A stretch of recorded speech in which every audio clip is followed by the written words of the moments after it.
What's up, everybody? Welcome to another edition of Through the Keyhole. It's an Oklahoma football podcast, and football season has started. I can't believe it.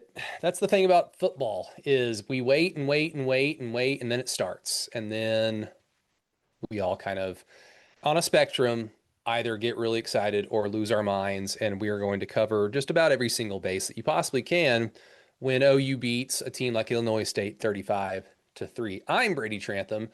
And we've got three of the four horsemen today. We're going to start with Mr. Peyton Guthrie, who just showed me a bunch of numbers and some bar graphs. Peyton, how we doing? Doing well, yeah. I was my brother-in-law and I, right? Yeah, brother-in-law and I were on the on a screen on a Google Meet for like 4 hours yesterday. He was teaching me how to use Python and Claude, some like AI script writing thing to kind of do some simple efficiency rating stuff that we'll be posting over on Keyhole. The for a quote unquote Keyhole rating system. It is going to be fresh every single week. It will change, so it has zero priors in it, which means it'll be extremely chaotic. But I think it would be interesting to see how these teams, or how we perceive these teams, as they play their schedule through the line, and then also. Since I'm talking about Patreon, I'll have Vaughn Lawson on tomorrow to talk about Michigan. He was on our summer conditioning series about Michigan, but he'll do a game preview for us, kind of just break down about Bryce Underwood and that extremely talented Michigan Wolverines team. That will be posted tomorrow over on patreon.com/ through the keyhole. And Hells that's yeah. it. That's it. Bryce Underwood is Trevor Lawrence per Brent Venables. So, we'll discuss that a little bit later. Oh, you're showing off some. Is Yeah, that the hoodie? I got Is that the head? the heavyweight. Yeah, the heavyweight hoodie there. I'll make sure I get a little screenshot of that from the Home Field Apparel. Oh, Very nice. nice. Very Yeah. heavyweight. Home Field Apparel, of course, the exclusive apparel sponsor of Through the Keyhole. A little bit more on them, but first, got to get Alan Kinney involved. Alan, how we doing? Oh, good, man. I'm doing my fancy football draft here on my phone while we're going, so I'm multitasking. But no, feeling great, man. Season started, lots of action in week one. I'm ready to talk about it. Are you guys just kind of I don't know, like the whole like the opening week of college football, not week zero, but week one, how they do Thursday night, Friday night, Saturday night, Sunday night football, and then Monday night football with Bill Belichick getting his ass whooped last night. That's a lot of football over a long period of time. It feel I'm kind of appreciating the Tuesday, Wednesday, Thursday doldrums of like, okay, let's recharge our batteries and get ready for the big game on Saturday. I mean, for now, I come January, I'll probably feel a little differently, but yeah, I think it was nice. There was a lot going on, but it was nice kind of getting back in the swing with that much football. It was kind of worthless for a few days, but hey, man, it's a holiday weekend, you know? Exactly, exactly. A lot of fun football to talk about, a lot of fun stuff to talk about with OU. Some good, a lot of good, some bad. But first, like I said, Home Field Apparel, the exclusive apparel sponsor of Through the Keyhole. Go check them out at homefieldapparel.com. And guess what? Temple game, Philadelphia. Home field's going to be there for the Can't Miss Kickoff Tour on September 12th and 13th in Philadelphia. Friday, you can look forward to Boomer Sooner Happy Hour at the Garage Rittenhouse from 5 p.m. to 9 p.m. Man, we just can't get away from Rittenhouse right now. There's a lot of Rittenhouse, a lot of Ritten homes being Ooh. like ransacked by Taylor Wine.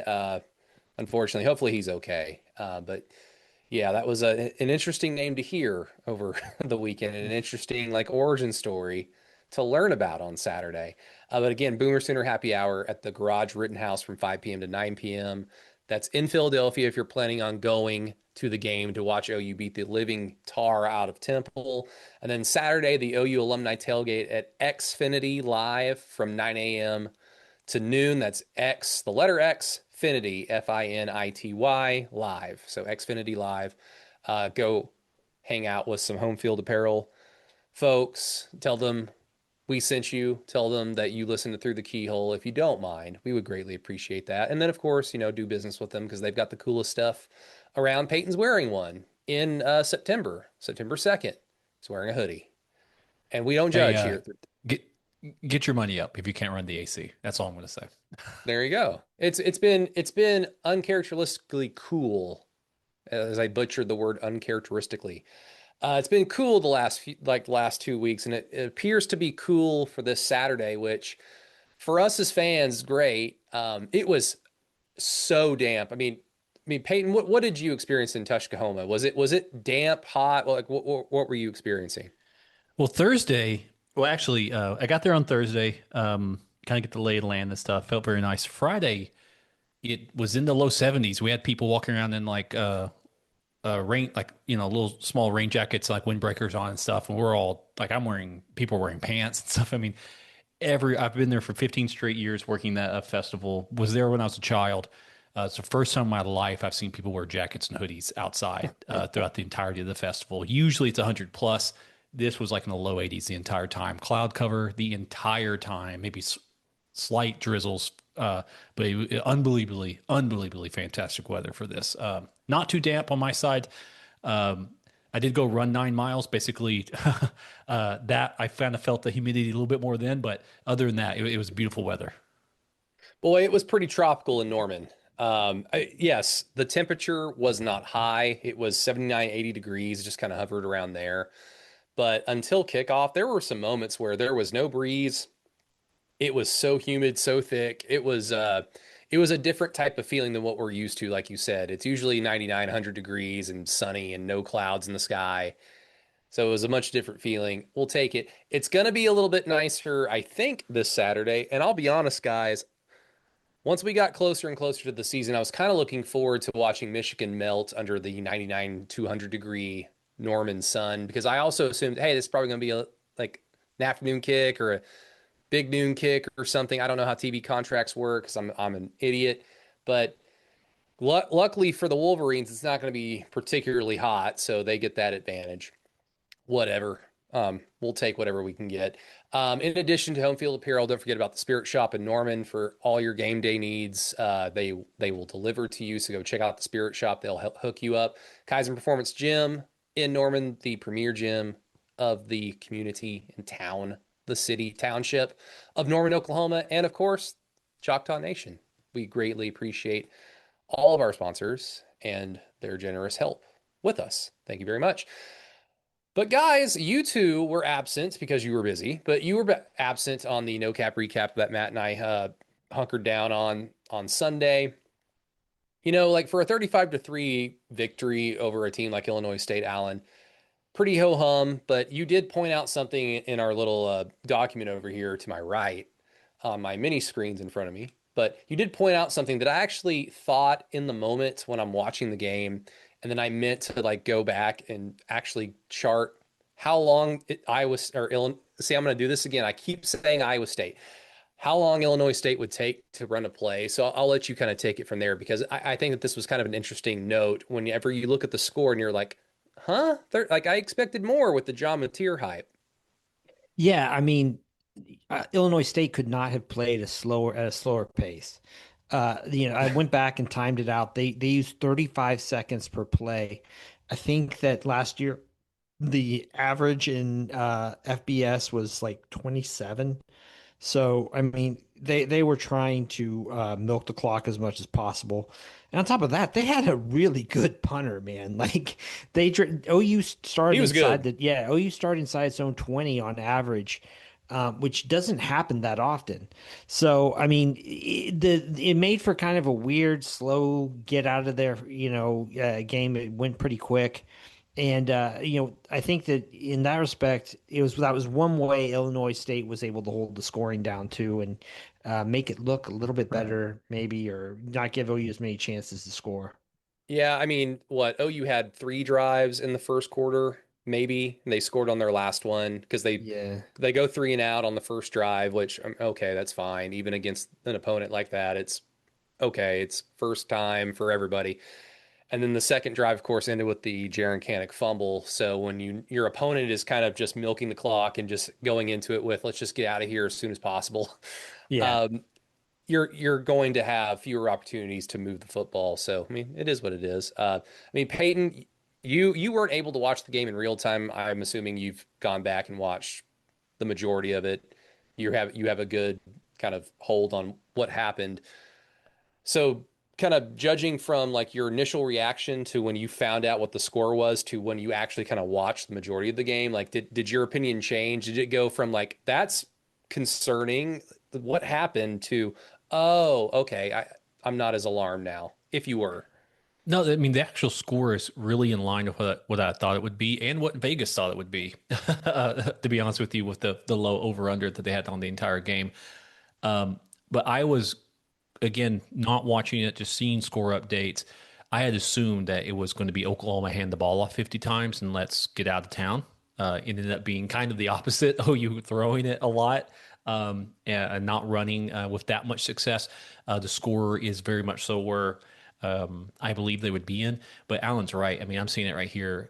Oklahoma's average starting field position was not their 18 yard line, Mhm. which is tough.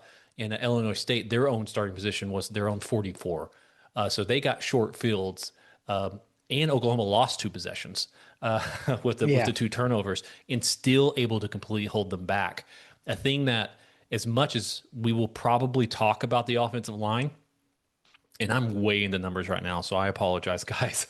Uh, Oklahoma's stop rate on defense, which means they stopped a play at the line of scrimmage, was at 89%. 89% of Illinois State's plays did not cross the line of scrimmage, which is unbelievable Yeah. Yeah. for that side of it. So as much as we want to him and haw about the offensive line and people being out and running backs, there are some plays being made that are just unbelievably amazing for this defense on the structure while playing extremely vanilla Mhm. across the board. So very, very excited, very, very I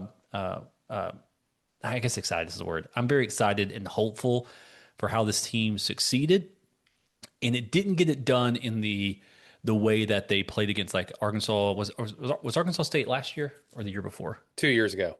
2 years ago. Well, Mhm. it wasn't like a punt return for a touchdown, a kickoff. I mean, it was just they succeeded in what they were trying to do beyond Yeah. running the football. But that's a different story. Yeah, I mean, this year's vanilla seemed a lot better than last year's vanilla. If you guys recall, Seth Luttrell and Brent Venables after the Temple game, when they were asked like, "Hey, you score 51 points, you do get like a fumble recovery for a touchdown off of a muff punt added to that total." But the offense was what, one of 10, one of 9 on third down last year.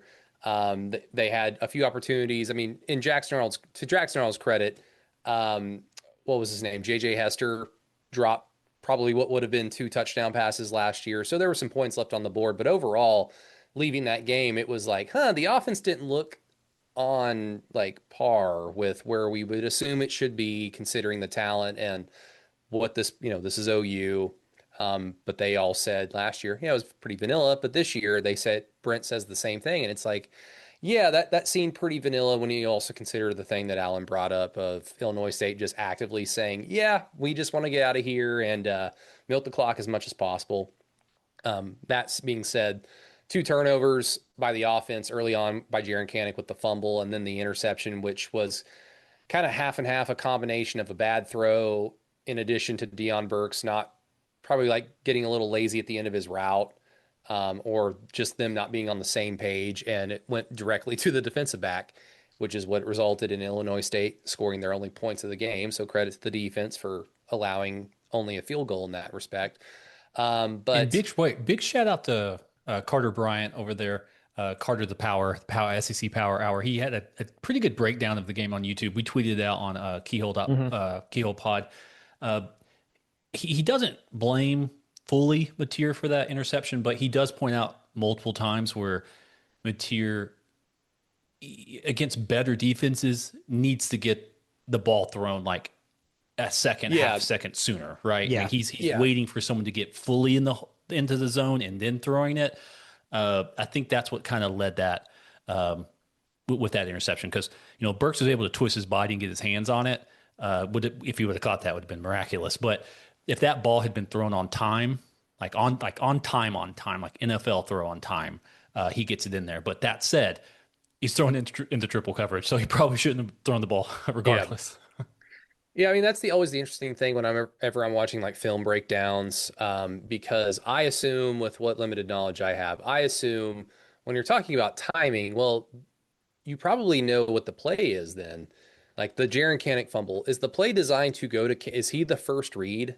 I mean, I don't know. Maybe he is, because if he's not the first read, then it's going to take a little bit longer for Mateer to snap his eyes around to, okay, there he is. So I don't necessarily, that's me saying like, I don't necessarily know if Mateer would rather wait for him to get to that spot or if that's just when he saw him. Because yeah, you can tell when Mateer breaks, if the play is designed to go to him, that's when the ball should be thrown. But if the Hmm. play is designed to go to Burks or Keontez Lewis, I don't know who else is on the field at the time. Well, he's going to look that way. And by that point, maybe Kanik has already cut on his route. And then by the time he looks like, okay, he's covered Kanik. Oh, there you are. Boom. So I don't know. Well, that's what we talked about when we belabored the point of Jackson Arnold all last year and watching some of his training stuff this year. That's just that processing, that quote unquote QB processing, right? So it isn't purely like the West Coast offense where it's one, step one, step two, step three, ball out, and you've looked. The Yeah. moment those guys dropped, Mateer needs to think this is zone now. Then the reads change, and so there's a lot happening all at once. And it's what you're asking him to do is just to process that information faster, which might be unfair, to be honest with you. But that's just the name of the game. If you're playing against, if you're playing against Texas later, you're playing against one of these other really good teams with talent. You may not be able to get away with it as much. But what I'm complaining about is like, oh no, John Mateer was 98% as good as he could have been. So that's just like I'm really trying to pick nits when it comes to John Mateer. Unbelievable performance out of him. Yeah, that's the thing that kind of comes with it when you're QB1 at OU is the fans and the podcasters are going to look at you with a very fine-tooth comb. And even still, like you kind of come away just being more than satisfied with John Mateer. So I mean, Alan, we'll get right into kind of the Mateer impressions. It's funny.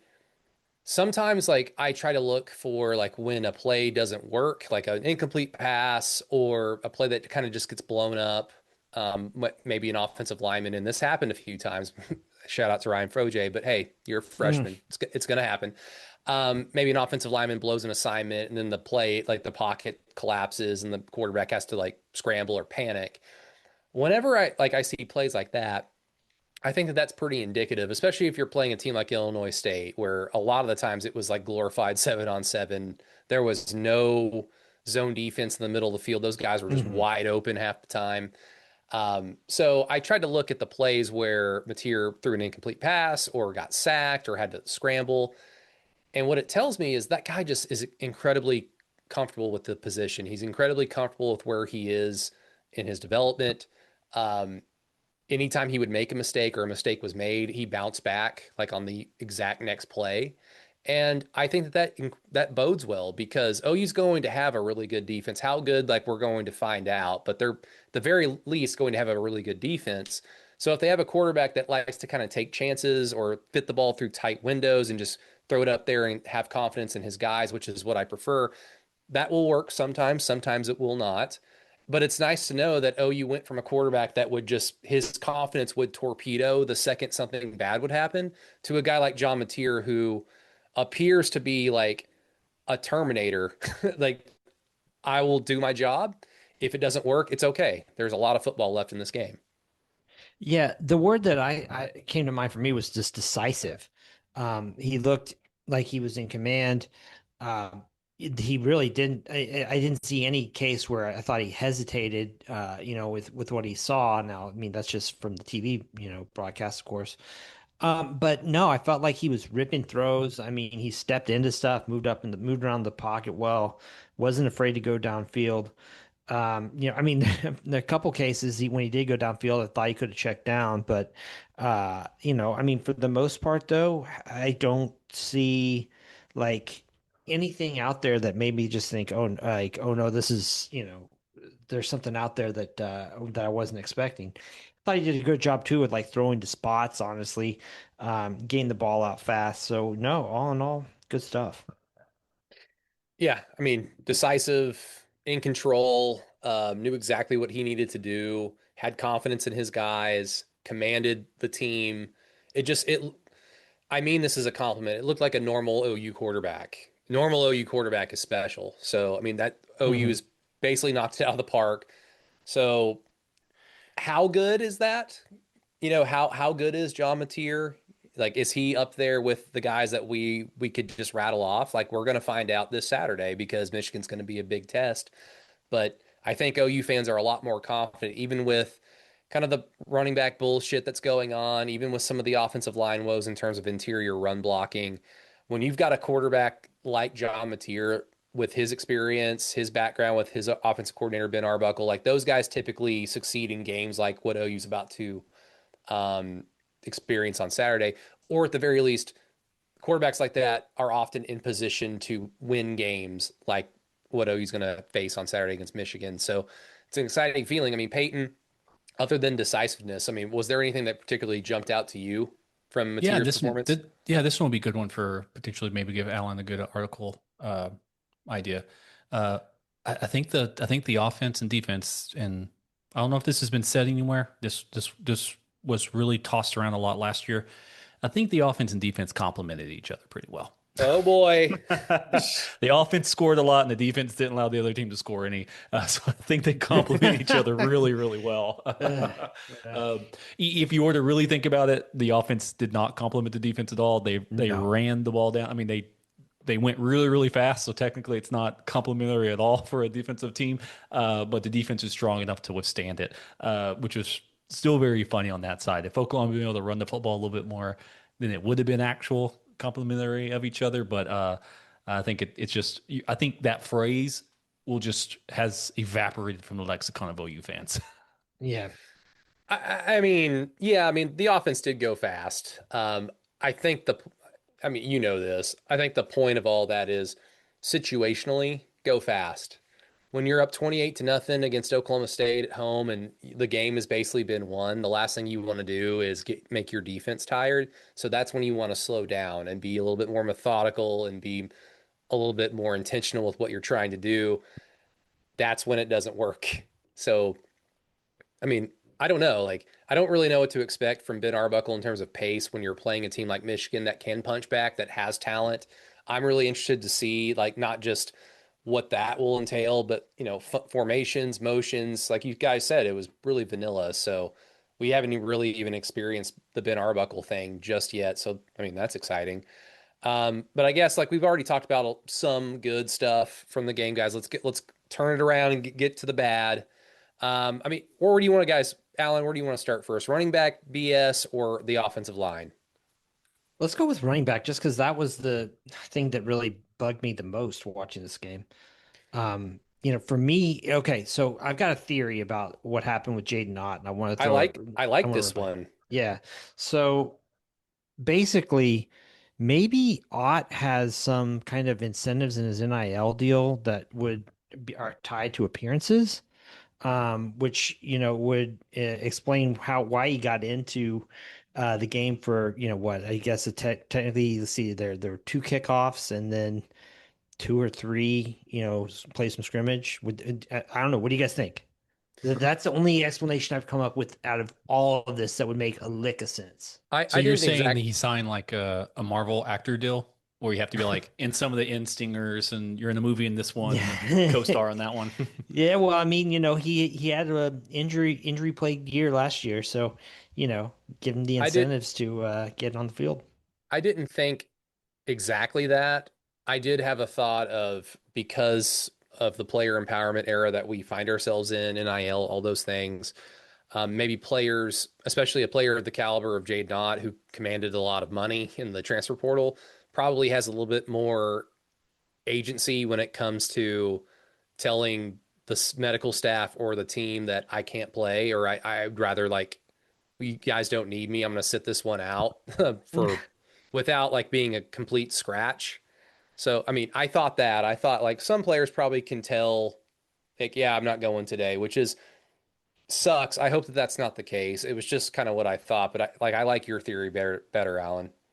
Yeah, I mean, I think I remember when Jadeveon Clowney was at South Carolina, there was one time I think he basically said like right before the game, like, yeah, no, I'm not going to go today. And Steve Spurrier kind of called him out afterwards about it. But I haven't, yeah, I mean, who knows? Yeah, it was weird. I mean, everybody obviously knows by now, especially the patrons that are which you can, shout out to patreon.com/ through the keyhole. We are dangerously close to the century mark, so we would love to see that get to that point.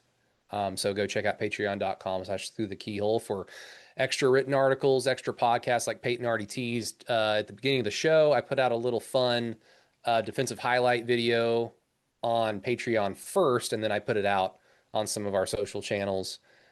Which go like through the keyhole on Facebook. Go do that right now. Why haven't you done that?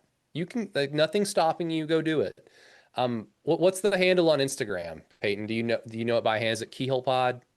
I believe it is 1 second. It is Keyhole Podcast. There you go. Keyhole Podcast on Instagram. Like, we're trying to, like, when I say we, I mean me. I'm trying to get better at remembering all the social channel stuff and pushing our content out there for the masses. So go check out all that stuff, and then keyholepod.com. That's the free website where you can find blatant homerism, Alan's weekly column, Peyton's amazing, very sexy Whenever bar I do it. graphs, No, the no. numbers, like it's all going to be there.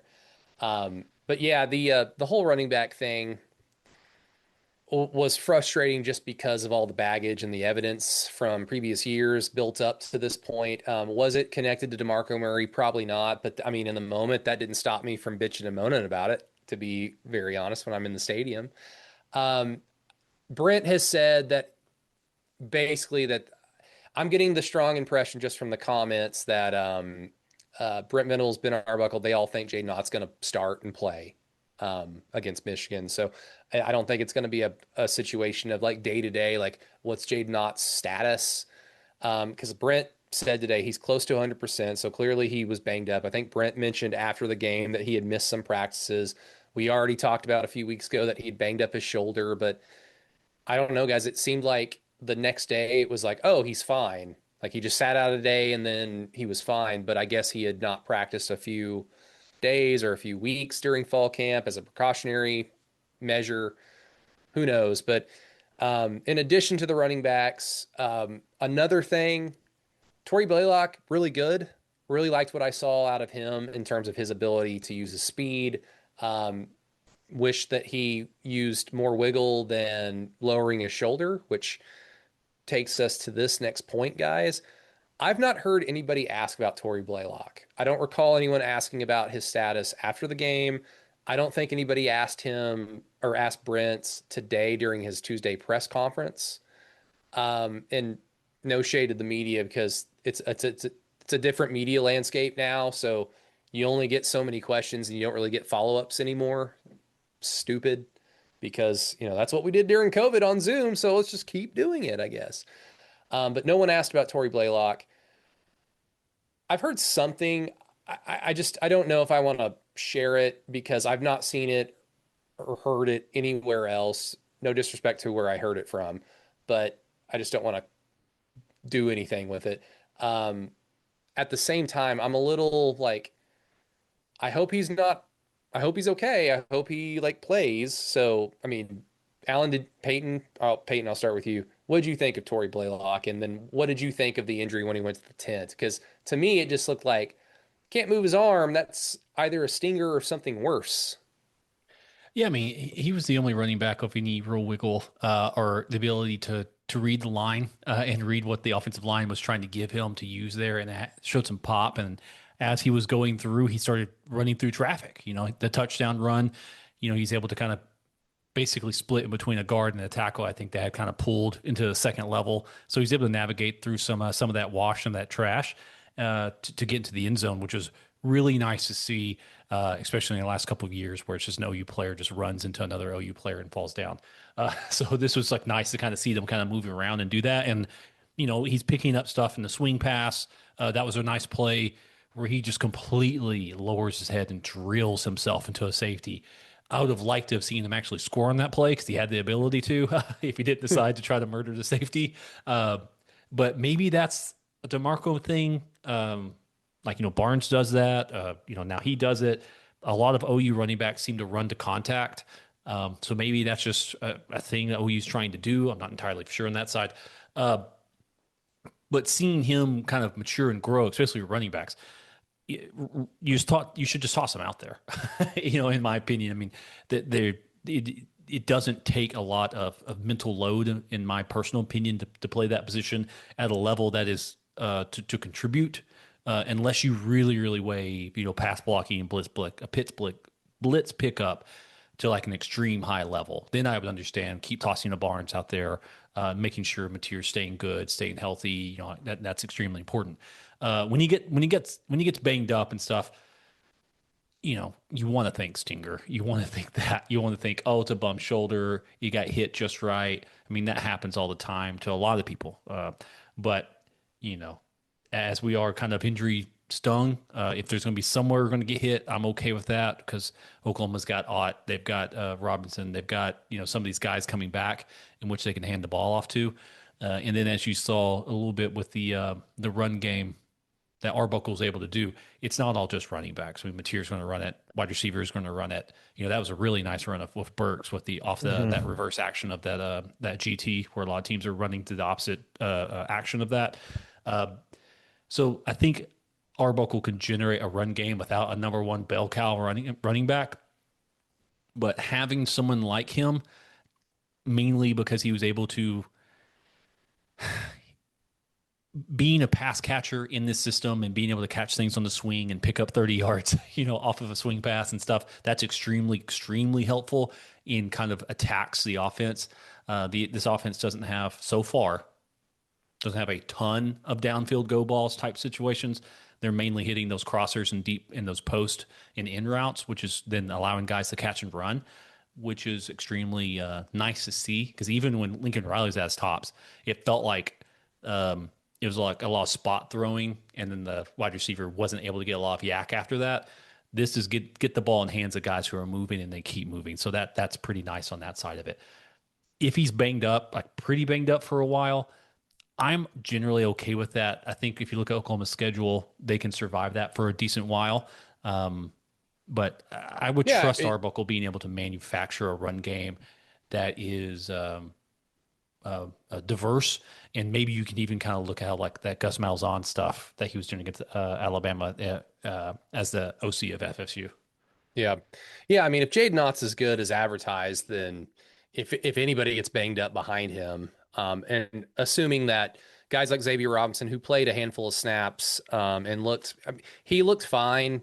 To me, he looked like a guy who was kind of rusty from his time last year. Guys like him, Taylor Tatum, I'm assuming that they'll come further along in their development and their availability. So again, if Jaden Ott's as good as advertised, then he's going to be the guy. Anybody else is just a bonus. I mean, Alan, have you heard anything about Torrey at all before we move on to my question on Javonte Barnes for the both of you? I don't think he's playing this week.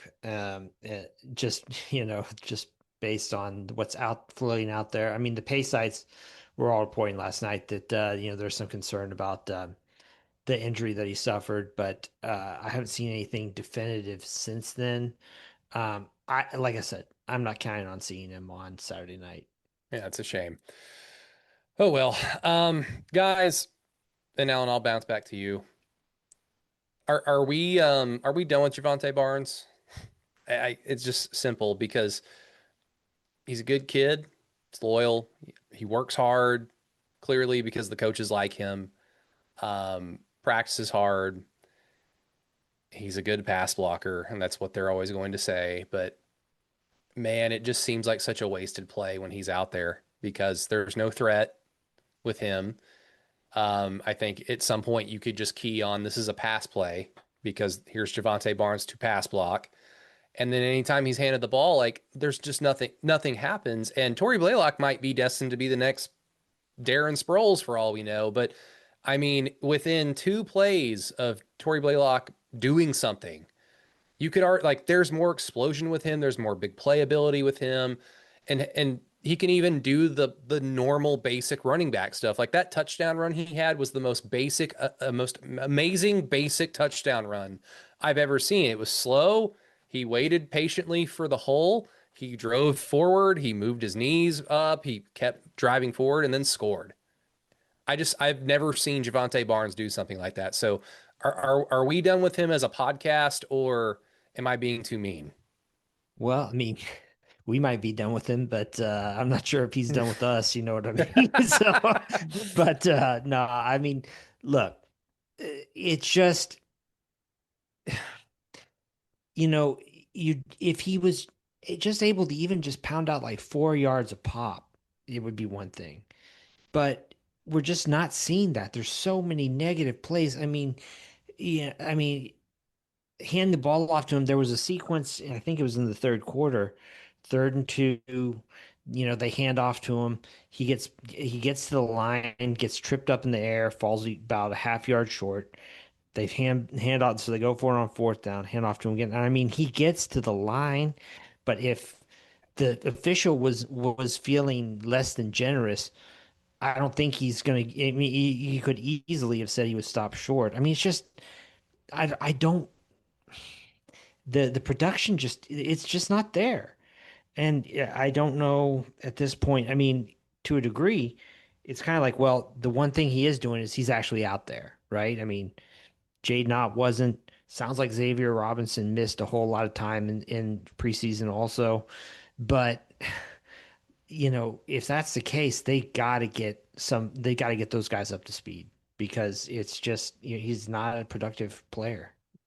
I mean, you're right, and that's the hope is that the other guys like Xavier Robinson, Taylor Tatum, the complementary backs to Jade Knott, like they've put together a week or 2 weeks of good practices and being available, and then that way they can see the field because they just simply even Taylor Tatum with his fumbleitis from last year, hopefully that the ball security issues have been rectified. Even with that, he's got bigger playability, and I mean Payton with this offense. What do you think is just more important? Is it just big playability from as many skill position players as possible, which I would assume is probably the easy answer, or is it just dependability? And with Javante Barnes, you can depend on him to be who he has been for the previous 3 seasons, where he can run through a hole if he sees it and go fall forward. He doesn't fumble. He is a good blocker for the most part. He hasn't like Taylor Tatum has a harsher fumbling problem than Javante Barnes has, to his credit. So to you, like, what are you looking for probably with Ben Arbuckle's offense? Just a bunch of guys that can make big plays and like put the fear of God into a defense, or guys that can be dependable like Javante Barnes, but just will make the fan base collectively sigh when he just doesn't break a tackle or falls down after a 1 or 2 yard gain because he got touched. Well, that's like a false choice, right? I mean, what if I wanted a good player who's also dependable? Yeah, That's right. right. I mean, it doesn't have to be We like just, a good but player we versus a just quote don't unquote know. dependable We don't know if Jade Knott's going to be dependable. We don't know if he's going to be healthy. We don't know a lot with some of these players. And Xavier Robinson, I think we wanted to believe that we know who he is, but DeMarco Murray had other plans last year. So I think you have to look at it from this perspective. Oklahoma has of its backfield, and I'm going to include tight ends into this. Of the people they're playing, there's only one of them who has shown the ability to block it all, and that's Yeah. Barnes. So that means if you're going to play Kanak at tight end, you're going to have to put Barnes back there more often or not, just to be able to pick up the slack there. I mean, I'm somewhat shifting on that because it isn't just you put one player in and all of a sudden things are different, unless it's quarterback. But these things all play within concert of each other. If you have Kanak out there and he's going to be a playmaker for you, that means you're going to have a pretty strong negative when it comes to the blocking on that side. It means he's probably not going to pick up the chip block very well, which means you have defensive ends about to murder your quarterback. So it does change the calculus of how you have to structure that. That being said, I think the issue isn't Barnes himself. I mean, because you have Barnes, you have Sawchuk, right? Their freshman years, they're pretty good, in my personal opinion. Barnes ran his head directly into running backs and linebackers and safeties, and he ran and he hit people, and it was impressive to see. He looked like an SEC running back. Sawchuk looked like an SEC style, like slasher type of a guy, and that stuff either through concert of injury or confidence or coaching, was kind of drilled out of them. Right? I mean, there's a play, there's like a screenshot of the play where Barnes tried to bounce it outside instead of take the hole. It was his first carry of the That game. first Yeah. carry. The hole's there, but the linebacker is also there, completely unabated, ready to fill that hole. And so you can see why Barnes didn't take it, because there's a linebacker sitting right there. Like, you can see him as clear as day. Barnes would have saw him.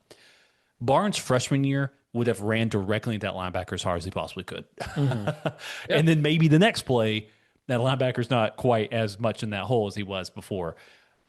I think Remember, maybe he's been coached or drilled of saying, you can't keep doing this to your body. You can't yeah, keep hitting people this way. And now he's become borderline useless as an athlete. The thing that made him good as a running back has been potentially, coached out of him. allegedly, for legally speaking, coached out of him. This is going to be an extremely, extremely niche cut for you guys. There's a CrossFit athlete named Brooke Wells, who was a very strong home run hitter, very strong athlete, but she's really bad at gymnastic movements. She went to this coach called Coach Bergeron, and he basically changed her entire form for all of her clean snatches. She could not lift the same that she could anymore. She was not hitting as high numbers anymore. So on those events, she wasn't doing as well. And her gymnastics went from like the bottom third to like the top half, which didn't help her out. I mean, I guess like stylistically, holistically, it helped her, but on the competition leaderboard, it didn't necessarily help her. It just shaved down what she was really good at to raise up something she wasn't good at instead. It seemed to be like a trade-off on that side. And I can kind of see that happening with some of these running backs, to where here's something they're very good at. And instead of saying, like, what you want to have is like a menagerie of running backs of a bunch of different skill sets, and we can rotate them in and out, they're being whittled down into this, we have to make you into this perfect running back, right? Like, DeMarco as a running back was as good as you're going to get. He could run, he could catch, he could block, he would run of power, run of speed, he could juke people. I mean, and it seems like he's trying to make each one of these running backs into a full all-around running back, instead of saying, we're going to accentuate your strengths within the system and continue to work on those. That's me thinking about, looking at it from the outside, looking at how these running backs have played, and that they all end up kind of playing the same.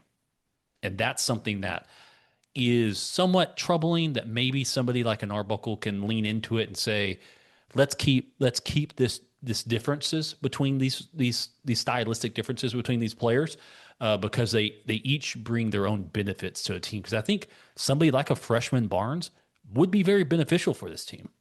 Someone you give them the second half and say, all right, they're tired, go kill them. It's like a Marion Barber type of thing, where it's like, they're worn down, go go with God. Lower your head down. But if you sand down all of those edges, you might not get something useful. Yeah, I mean, if you remember, it was UTEP the first game of the 2022 season for in Brent's first year. Was it UTEP? Javonte Barnes got a concussion at the end of that game. It was on a play where he like just speared somebody and then fumbled, but he was already looking down, and the ball like bounced back into his like body, and he didn't lose the fumble. But I think after that he like left the game. And yeah, like that wouldn't surprise me if it's like, my man, you're running too violently and not in a good way. Like it's in an unhealthy way. But again, you're right. Like when you've got a 6'2" tight end who used to play linebacker out there half the time, because he is kind of a good pass catching threat. We'll get to that in a second. But the physicality factor just probably isn't there when it comes to pass blocking, whatever it might be, or anything blocking. I mean, Yeah. Mateer's run, touchdown run, worked because Canick gets like tossed around by three different defensive players and like somehow gets in their way by being thrown around. But then the best block, I mean, the guy I really want to give a big shout out is Kevontae Lewis. He just locked. Keontae. He just locked down that dude. Like I was like, oh wow, we haven't seen this in a while. I was afraid he was going to get called for holding, because They just don't call holding for that. yeah, well, the way the defender tried to like he did the right thing and kind of like Yeah. shifted his body to kind of make it look like it. But yeah, like that was one of the big things that popped out to me was just Keontez Lewis and his not only his pass catching ability, he can make tough catches. Apparently, he can make routine catches, run good routes. But the blocking was like, okay, a body type like that should be able to block, and he already checked that box in one game. Let's see if he can do that again. But yeah, the running backs are what they are. It's just it's Jade not show, and until his NIL deal says that he can play, which I'm assuming will be this Saturday um, for his first true debut as an Oklahoma Sooner. Then that's just the way it's going to go.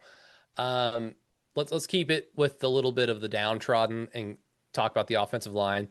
Um, Overall, pass blocking was pretty good when you consider that you're missing two tackles. Michael Susi didn't play. Derek Sims didn't play. Heath Ozaida, the guard, did not play as well. I think two of those three suited up, and then obviously didn't play. So they're almost ready, 100%. I think the strong assumption is that two, if not all three of them, will be available this Saturday, I believe. So that's good just from the depth standpoint. You want to get your best talented players out there, especially with. Have you guys heard about Jacob Sexton? I mean, I know he got hurt and left the game. Like, is that another player that's been reported on any of the pay sites? I haven't seen reporting, but I am not under the impression he'll be playing. Yeah, shame because he's just always hurt. And Yeah. Brent has had like a dozen or so players that are just destined to be hurt, unfortunately, since he's been the head coach. And Sexton is one of them. But yeah, the pass blocking for the most part was good. The pocket was clean for, I would say, about 85% of the plays whenever Mateer would drop back. There were a handful of either poor assignments or uh, missed assignments. Like, I don't know. I'm not an offensive lineman. Just like the sack that OU gave up.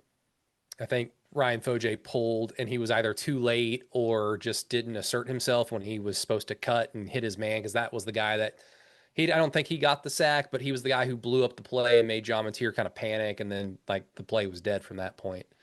But overall, pass blocking was good. But Allen, the run blocking, and unless Torrey Blaylock was doing anything, it just wasn't there. And when you're talking about the opponent, and this is Peyton's been adamant about this ever since he's been on Keyhole, like good teams cover, and a part of the reason why OU just did not cover in this game was because they could not establish a run game. And it wasn't for lack of trying, because I can't remember exactly. I think it was fairly even in terms of pass and run calls. I think it was 38 to 35. So and I didn't even ever get the impression in game that Arbuckle was forgetting about running the football, which is sometimes typical of an air raid guy. I never got that impression whatsoever from his play calling. It seemed very balanced in real time, and I think the stats bear that out.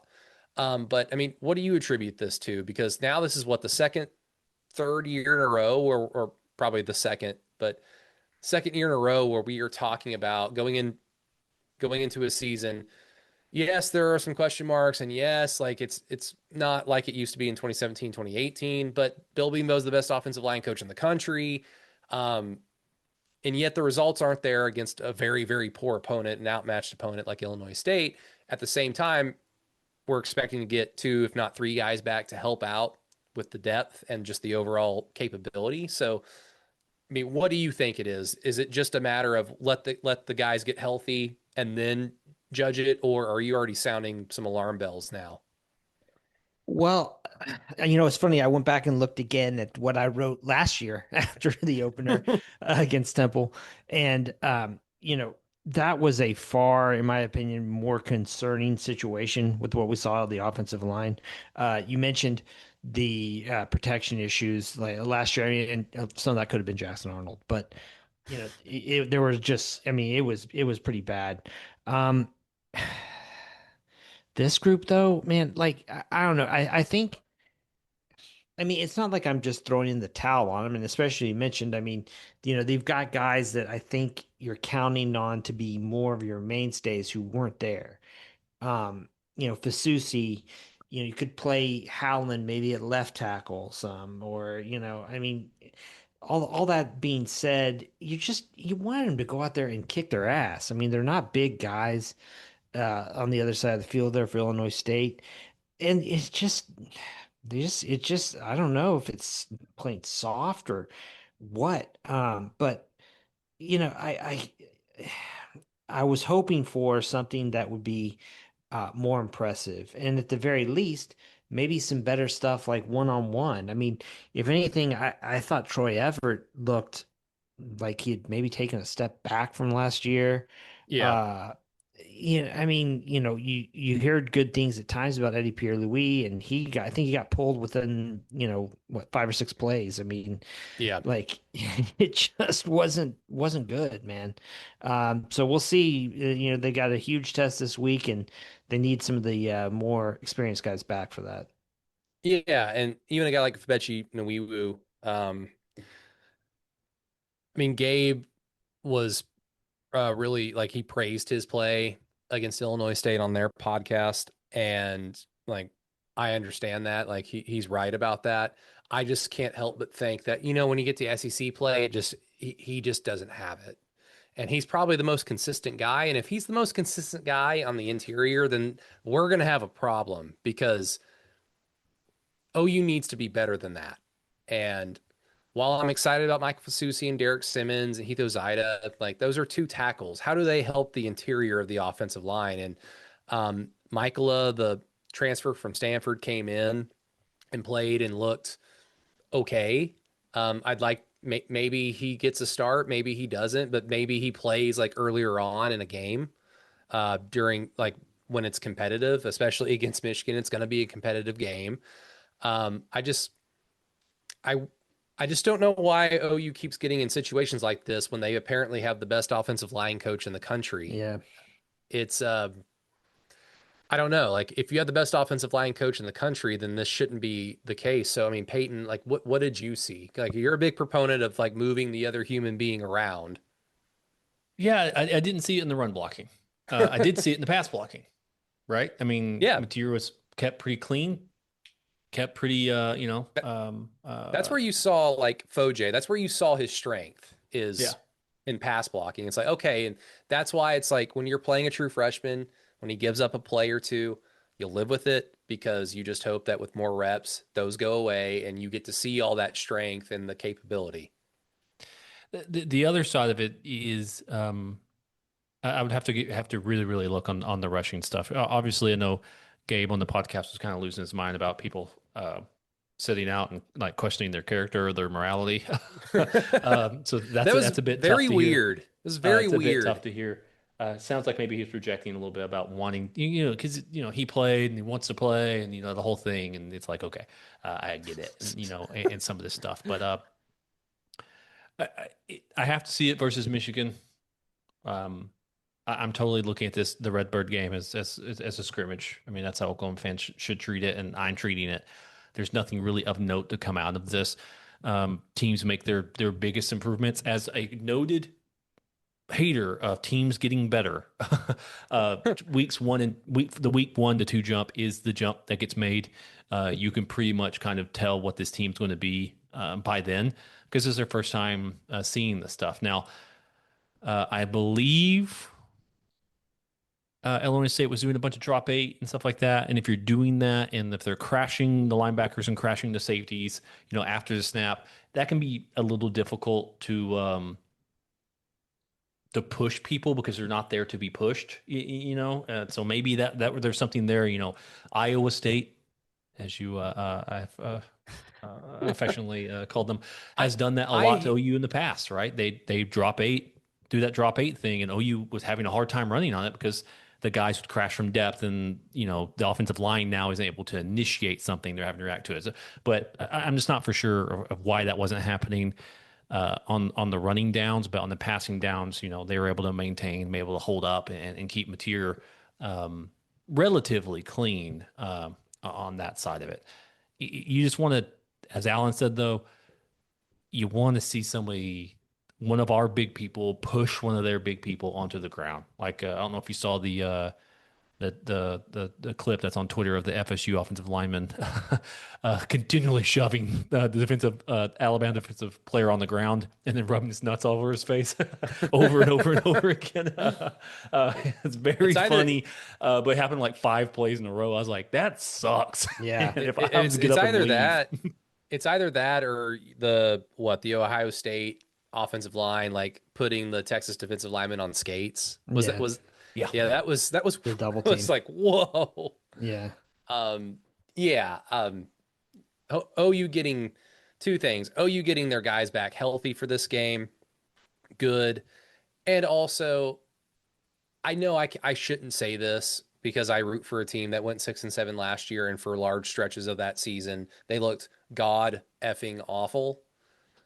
I am going to optimistically assume though that when they see the maize and blue, the like, yellow shit on the helmet across from them, that the give a shit meter will be much higher than when they played Illinois State.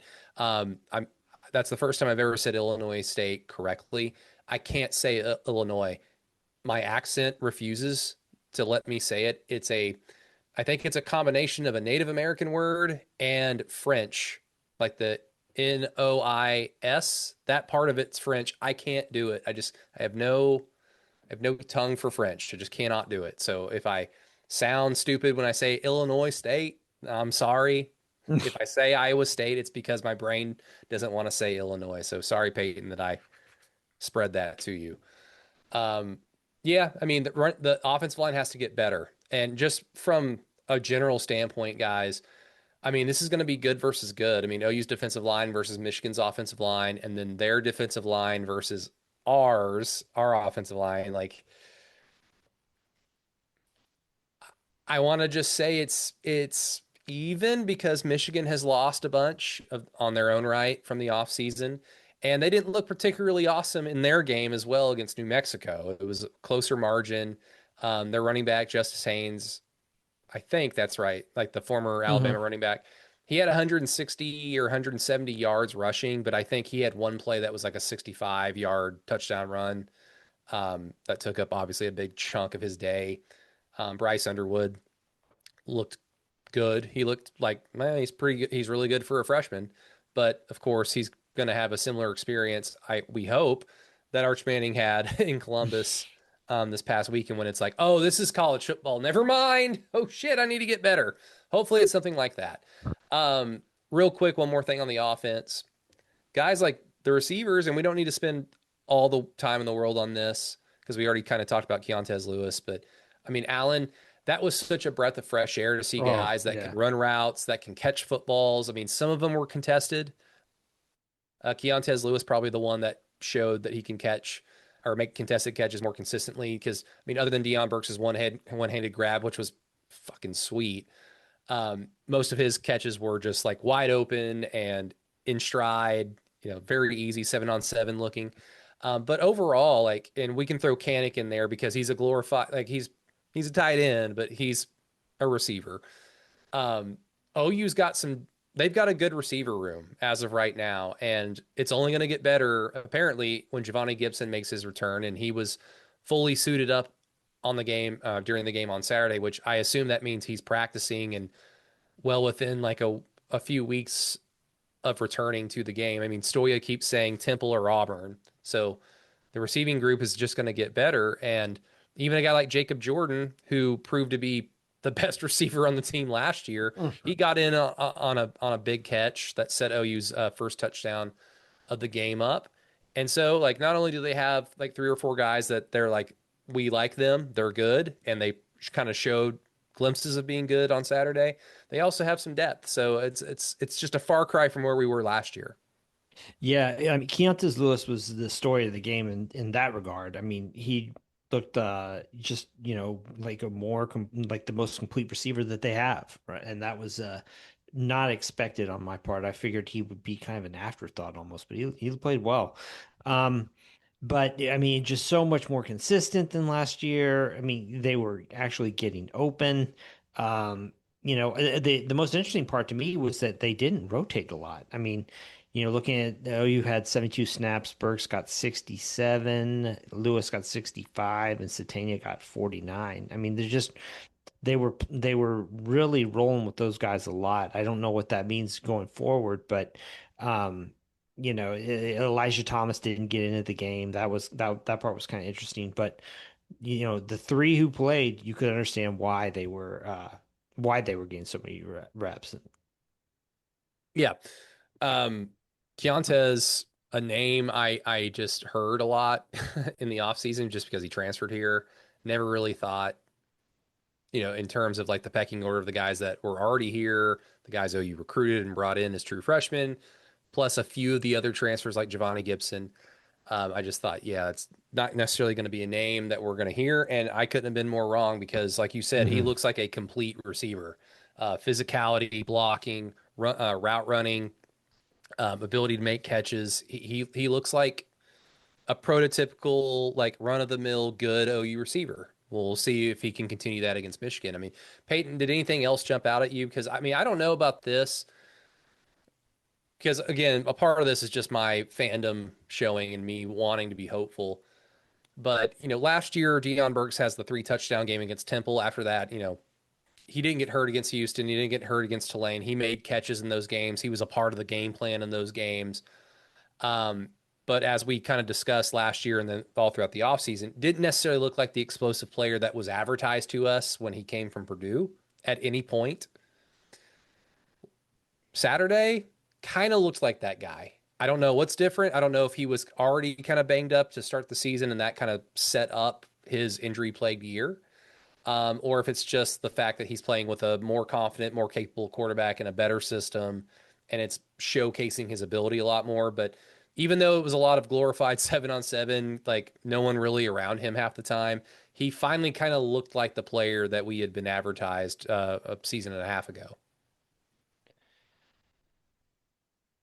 No, I think what really stood out for me, the wide receivers, was the fact that you've got on the opposite side of the running back, where it seems like everyone's being like molded into the same player. um, the wide receivers, there is a variety of skill sets, right? You've got a bigger body, you've got the slot and Burks, you've got the really fast guy. Now you got to get him involved, and then you can toss Kanik in there where he's like this really interesting thorn in the side, gadget, almost gadget style player for you in the passing game. That is very beneficial and intriguing for me watching that as a fan, thinking, oh, you're now able to see how this stuff complements each other, right? Like you've got the true guy on the outside. Lewis, Oklahoma hasn't had a big body, true number.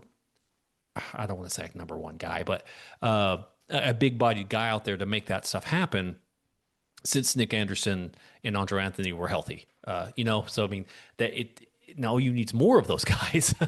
You can't just have one of them because we've seen what's happened in the past. But we're so shook as a fan base to where we're kind of like blown away. It's like, oh wow, wide receiver on the edge holding a block and making a catch. you it's like what should just be normal at the University of Oklahoma. We're spending 20 minutes on it, talking about like on that side of it. So that part is good to see. He isn't someone I think is going to drive the offense, obviously, but he's going to benefit greatly from Burks now being able to be used the way that he needs to be used, which is moved around the formation, getting the things on sweeps, getting the things on screen passes, getting the things on the slot or on the outside. So somebody like him is going to be that second or third read. If as long as he can continue holding his side of it down, should have a very, very productive year for Oklahoma this coming season.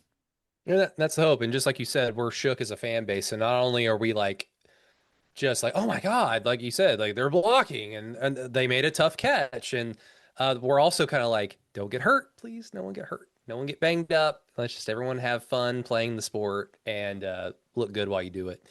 So yeah, overall offense, really good first showing for John Mateer and Ben Arbuckle and the rest of the fellas. So just need to get better in the obvious spots, and hopefully it happens in the next few days because it's going to be quite the challenge against Michigan.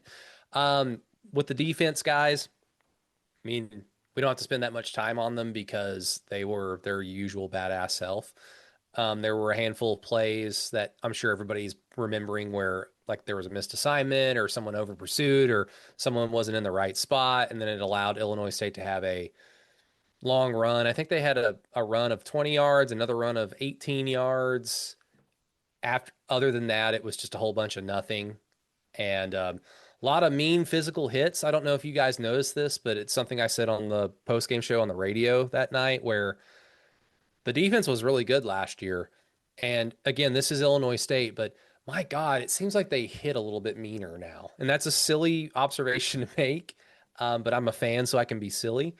But it really did seem like the hits were harder. Like there was more physicality. There was more of the stuff that Payton wants to see, especially with some of these defensive linemen, David Stone included. David Stone had a pretty good game and did a lot more than flash. Like he was pretty consistent and in on a lot of those, whatever, like what the percentage of plays that you mentioned, Payton, where 89% of them were killed at the line of scrimmage, if I remember correctly. David Stone was in on a lot of that. Jaden Jackson just pushing dudes backwards directly into the quarterback's face and blowing up the play without making a tackle. That's what Jaden Jackson is good at. He is incredible at doing that. I was excited about Kendall Daniels. He looked amazing just on the field. I'm excited for what Brett Venables does with him. The linebackers all looked awesome. Kobe McKenzie looked like he took a step. And again, Illinois State, I'm being hopeful, but it looked like he took a step. And I was excited to see Peyton Bowen just make sure tackles and just look like oh yeah, he belongs out there. So, I mean, Alan, any big takeaways, good or bad, concerning or exciting about the defense that you can tell from a game like this? I thought that Peyton Bowen, the way he played, it was really, really encouraging. You can tell when you look at him playing that way versus the last year, for example, he had to have been banged up all year last year. But he reminded me a lot of how he looked at the start of his freshman year with a lot of pop, a lot of, I mean, he was flying around out there. We were bringing on blitzes. That to me, if they're able to get him playing that way this season, I mean, that will be a huge boost to them. Yeah. Peyton Bowen looking like the 5-star freshman that he was billed as coming out of high school. On top of just making big plays, a lot of it is just making the normal plays. And I saw a lot of the normal plays. He didn't have a lot, the secondary didn't have a lot of opportunities to flash No. anything. Gentry Williams was in on one play that I remember, and it involved him tackling a guy to the ground and his shoulder hit the ground. And I was just like, oh God, please get up, please get up. And he did. Okay, we're good. We're good. Gentry's fine. Brent did mention that earlier today that he thinks Gentry's about to play the best football of his career this year. And if he's healthy, like I will believe it. Like if he's healthy, I believe that because we all know Gentry to be really good. I was excited about Cortland Guillory. The West Everest boys were not particularly enthused with him, and I will kind of defer to Lee's expertise when it comes to defensive back play since he played that. At the same time, though, like I like that he gave up a flag, and then 2-3 plays later, it was the same thing, and he learned from it and didn't allow a mistake to happen again. He also kind of looks good on the field for a freshman. So if you're not going to have Eli Bowen, then I guess so be it. Hopefully he doesn't get picked on too much on Saturday by Bryce Underwood. But did anybody else jump out to you, Peyton? And if it's Peyton Bowen, it can be Peyton Bowen. No, I mean, the only thing that really jumped out for me is from a slightly negative way. Where we're talking about those gashes and stuff that happened on the line. Now, it's not much, obviously. You've already echoed that that stop rate. Again, 89% of Illinois State's offensive plays ended at the line of scrimmage. Like if you look at Michigan versus New Mexico State, Michigan had a 28% stop rate. So just to let you know, this is an extreme outlier that I doubt happens again for the season. But those 11% that did get past, OU's linebackers were woefully out of position. Peyton Bowen really shined out because he's having to come in and erase some mistakes by Kip and by Kobe, making those wrong reads.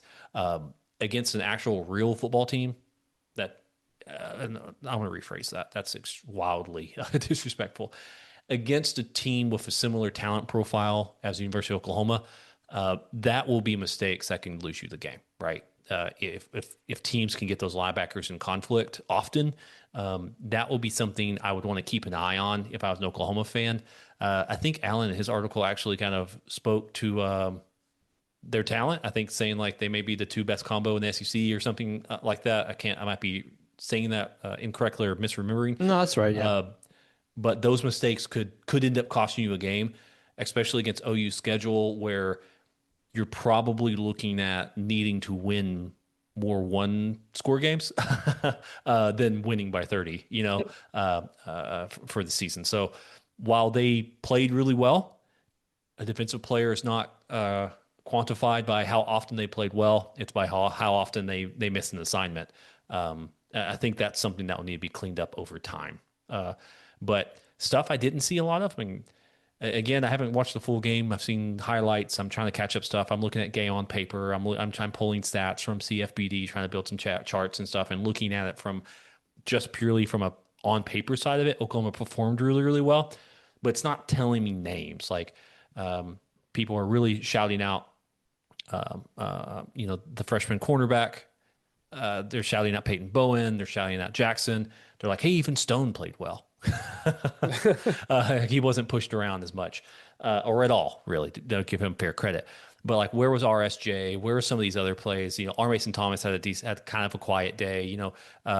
There's some stuff there in which there are playmakers for Oklahoma that you didn't really see them overtly perform as you would want to if you wanted to have like an all SEC style or caliber player for the University of Oklahoma.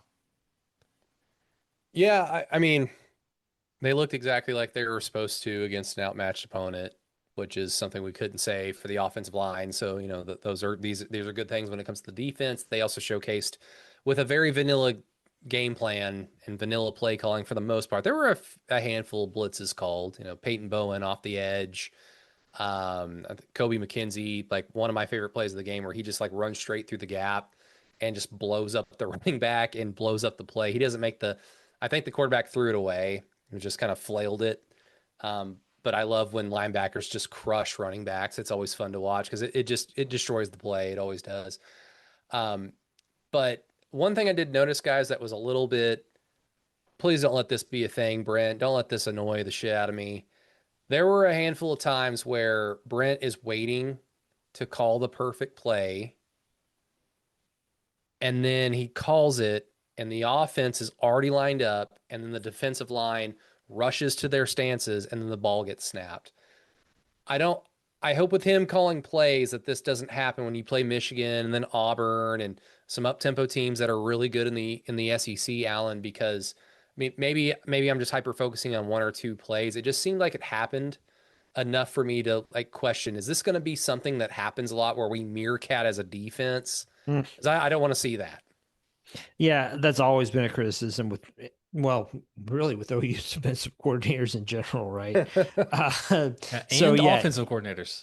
That's true. Oh God. It has to be perfect. But no, I don't know. I mean, I'm hoping that that's just an early season install kind of thing, and that things will be simplified and streamlined by next week. And speaking of next week, oh boy, it's a big one. Didn't seem like it'd be a big game, other than just it's blue blood versus blue blood. Didn't really seem like it was going to be one like deep in the off season, but as we got closer and closer to the season, the bigness level increased. And now after even just a game that both teams have played, game day is going to be there. It's going to be the biggest game of the week. There's that in Iowa State. So that just kind of gives you an impression of what people are going to watch this weekend after last weekend, where like at every time slot had an awesome game to like look forward to. Some of them didn't really turn into awesome games, but they were still fun to look forward to. But with this one, guys, twofold question, because there does exist a world where OU with John Mateer, Ben Arbuckle now going into their second game with OU, Jade Knott kind of seeing his first action, OU plugging in some first time starters and one probable true freshman that will either start or factor heavily into the rotation on the offensive line. There exists a world where OU loses this game, but they beat Auburn and Texas looked pretty mortal on Saturday. I mean, they were playing on the road against a really good team, but frankly, they looked pretty mortal. Bad offensive line and a quarterback who wasn't God. We'll talk about that later. Um, so there existed a world where OU can lose this game, but they can still accomplish a lot of goals and still end up being a good team. Whereas last year, when they lost their first game, it was like, this is over. So it's weird. Like the twofold question that I have for you though, Alan, is just what does this game mean for this team this season in 2025? And then follow that up with what does this game mean for Brent? Because I think that those are two completely different things. Right. Yeah. I mean, what does it mean for the season? It's an opportunity. I mean, look, Michigan is a better team this year than they were last year. I don't have any doubt about that, right? We all saw what Michigan turned into last season. By the end, yeah, they played better, but I still wouldn't call them a great team. But, adding Underwood to the mix, they've upgraded the receiving core slightly. I mean, it's a better team, top to bottom, a more dangerous team. And so looking at it from that perspective, I mean, this is an opportunity for OU to get a big one. I mean, especially, I mean, it's a showcase game. It'll be the national game of the week next week. The types of recruits who are going to be there. I mean, it's really, really a big deal. Now, does it end OU season if they lose? No, not at all. However, there's excitement right now around the program, especially after seeing Mateer really kind of light it up and play the way everyone hoped last week. So there's you want to keep that going. For Brent, I mean, this is a game that OU is, Michigan might be better, but this is a game that OU should win. And Michigan for whatever issues they've had. I mean, I haven't I see them as being a fairly well coached team that doesn't make a whole lot of big mistakes. And if something happens along the way where there's some kind of glaring error or something along those lines, I mean, Brent's kind of run out of, get out of jail free cards or whatever. I mean, this is a big one for him and one that I think he needs to secure. Yeah, no question. It's huge for Brent. I think in terms of this team this year, it would just afford OU a lot of goodwill. We're not necessarily in the boat right now to start jockeying for positioning because we still have no idea how much improvement this OU team has made. We'll cross that bridge when we get there. But in terms of basically just getting us as far away from last year as possible, this is where OU can do that. If OU goes out there and plays well and looks good doing it and they win the game, then people are going to start or stop bringing up last year. They're going to stop saying things like, well, you need to find out. Like they'll find out, like people will find out a lot if they go out there and beat Michigan, whether it be by 3 points, 7 points, 10 points, 20 points, whatever. A win over Michigan after how they ended their season with what they added to their team and with everybody being excited about their quarterback would do a lot of good. It would bring a lot of goodwill to the program that's already kind of been there since late in the offseason. So Peyton, like, I mean, same question for you. You can focus on either one. Like, what does it mean for the team this year? What does it mean for Brent? Whichever one tickles your fancy the most. No, I was thinking about this actually before we got on the podcast of what Michigan versus Oklahoma would mean for anything. Like I'm a big, big proponent of like the hay's already in the barn. Like I want to make a T-shirt about that. Winning the game doesn't mean the Sooners are good, right? They would have won the game because they're a good football team. And I know that sounds really stupid or whatever, but this is a proof of concept to a degree. I mean, if you're looking at the game previews and stuff, so much of the priors are still baked in. It has Oklahoma offense is 131 and Michigan's offense is 123. So on some of this stuff, so it's gonna be a pillow fight. Yeah, these offenses are not that bad this year. but it's mainly just both of these teams are wildly different than where they were last year. Now, how wildly different is what we're trying to see. We know Oklahoma's better on offense. Just watching John Mateer step back and throw a football, that immediately shows you Oklahoma is better than that. So now I think to the point where you said, Brady, now we have the idea of finding out how much better are they? How much better is Michigan? Because as just as bad as Oklahoma's passing game was, Michigan was knocking on that door to be just as bad on the quarterback side of it. Now, where Michigan potentially is a little different, the only thing they seem to have added of any real note, and I'll ask Vaughn about this tomorrow when I have him on the podcast, is they added a quarterback who's a freshman who looks very good. But Oklahoma added basically every single wide receiver. They were starting running back, multiple starting offensive linemen, starting quarterback, and the scheme is entirely different. So Michigan just may be a better version of where they were last year, right? And they went 8-4 last year, beat Alabama in the bowl game. And I think that's something I mentioned to you on a call. If you're a Michigan fan and you tell them you get to beat USC, Ohio State, and Alabama in a single year, that's pretty good. Yeah. I think this is a better Michigan team. Oklahoma has metamorphosized itself into a different team that we don't know what it is yet. So what it means for Oklahoma is for an Oklahoma fan is that we get to see what this Oklahoma team is. That is the thing I'm excited about, is that we actually get to see what this team is, and then we can adjust ourselves accordingly of the result of this game. Or not the result of the game, how Oklahoma plays the game, right? If Oklahoma goes out and just gets curb stomped, then yeah, you change everything. But if they go out and win by 50, you're looking at the schedule as food, as the young Yeah. kids say. So that's where I am. Is like I look at Michigan and think, oh, this is just a better team. Will be because they have a better quarterback, because they have a system in place. All right, they know who they want to be. Moore's been there. He was there under Harbaugh. He coached games last year. Obviously, will be suspended the game after this. But this is a Michigan team. They're going to run power. They're going to have tight ends. They're going to push you around. He's going to be asked to make throws. What this Oklahoma team is a style of offense that hasn't been in Oklahoma in 4 years now, 5 years now. And it's a completely different thing. So I think on that side of it is that this is a Rorschach test that Oklahoma gets to take, and mainly hopefully will clarify about where this team is going to be. What it means for the season or what it means for Brent, I think it's less. I don't really care too much about that, to be honest with you. It's more about me having a better understanding of what this team is going to be moving forward. Yeah, I think you're right about Michigan in terms of what they added, what they were last year.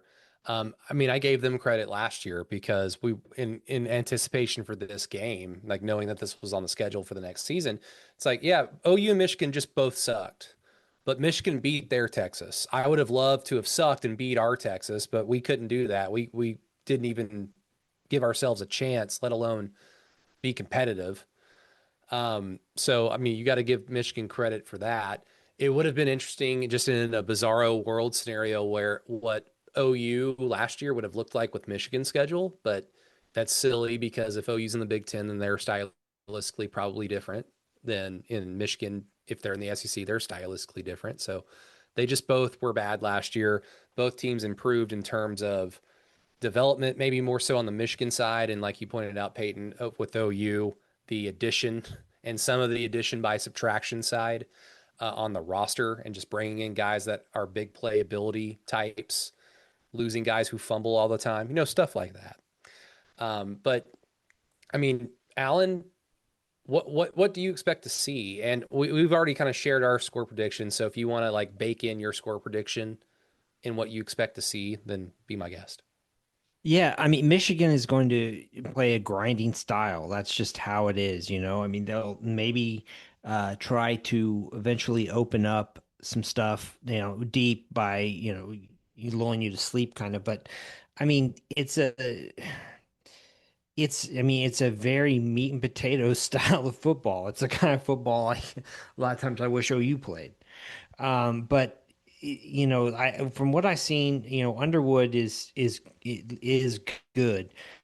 That team they played last week, though, in New Mexico, I would argue is probably worse than Illinois State, in all honesty. So like I didn't see a whole lot there that made me think, oh God, this is going to be really, really tough, you know. But I mean, I foresee a low scoring, you know, physical game. um, you know, I think that I don't see like Michigan doesn't seem the kind of team to me that's going to get blown out.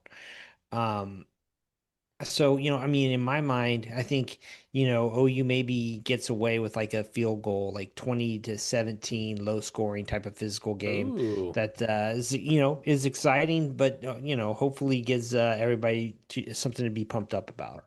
Well, I mean, hell, as you pointed out towards the beginning of the show, I mean, OU's art now already has experience in a game where, hey, every possession has some weight to it now because our opponent is just trying to slow the game down or like Right. speed Yeah. the game up by like just grinding out. And I mean, obviously, you know, 35 points against a team like that, but when you factor all that in, it's like, okay, maybe. So, I mean, to me, I think OU they have answers for two different types of games. If Bryce Underwood is indeed that dude and it turns into kind of a mini scoring fest, well, John Mateer can answer those questions. Okay, you scored my turn. It can turn into that. If it turns into a game like you described, Alan, then OU's got a defense that can not only like stifle you, but they can, even though they didn't turn the ball over last week. I mean, we already discussed Illinois State didn't even give them a chance to do it. I think we're all pretty confident that this defense can create havoc, let alone turnovers. But before I get to mine, Peyton, what do you expect to see and what's your score prediction? Score prediction, I'll start there. I think it's Oklahoma 24-17. I think Oklahoma kind of crockpots them. That's still a term from the solid verbal. I think it's like a 7-3, 14-3, 14-6, you know, that type of thing. And then I think Michigan scores a touchdown late when it's like 24-9 or something like that, and they go for two or something of that nature. So oh man, I said something of that nature. I thought I made it the entire time. Um, check the merchandise store. No, um, I think it's more Oklahoma slowly pulls away, mainly because Oklahoma has a way of attacking this Michigan defense that I don't think the Michigan offense has a way of attacking the Oklahoma defense. Um, you know, if we're looking at some of the stuff about stuff rates and stuff like and things like that, stopped myself that time. Things like that. Uh, you know, Michigan struggled at stopping New Mexico State, which is should be troubling on the defensive side.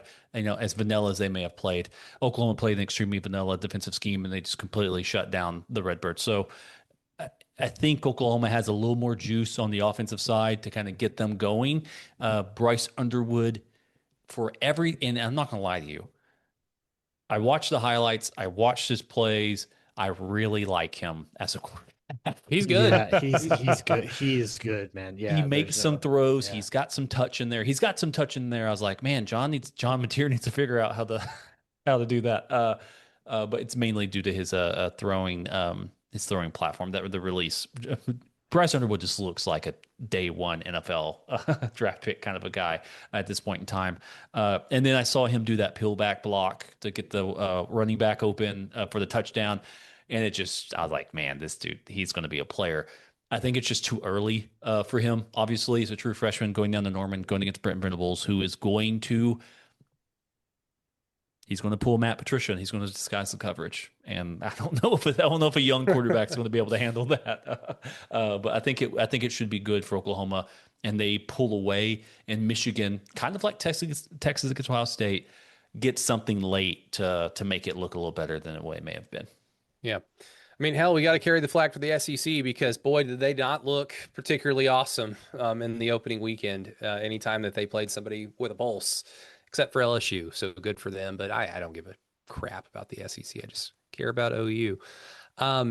Just for I guess, consistency's sake, Matt, who obviously he had been, I don't know if he had said it on the podcast, but he had said it on the radio dozens of times. He's in Oregon right now for a wedding, so he obviously isn't here tonight. He won't be here for the game. He won't be here for the no cap recap on Sunday.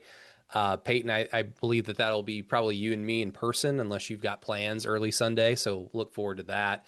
But I'll be there. his score prediction is going to be 24-20 OU. So another close, relatively low scoring game.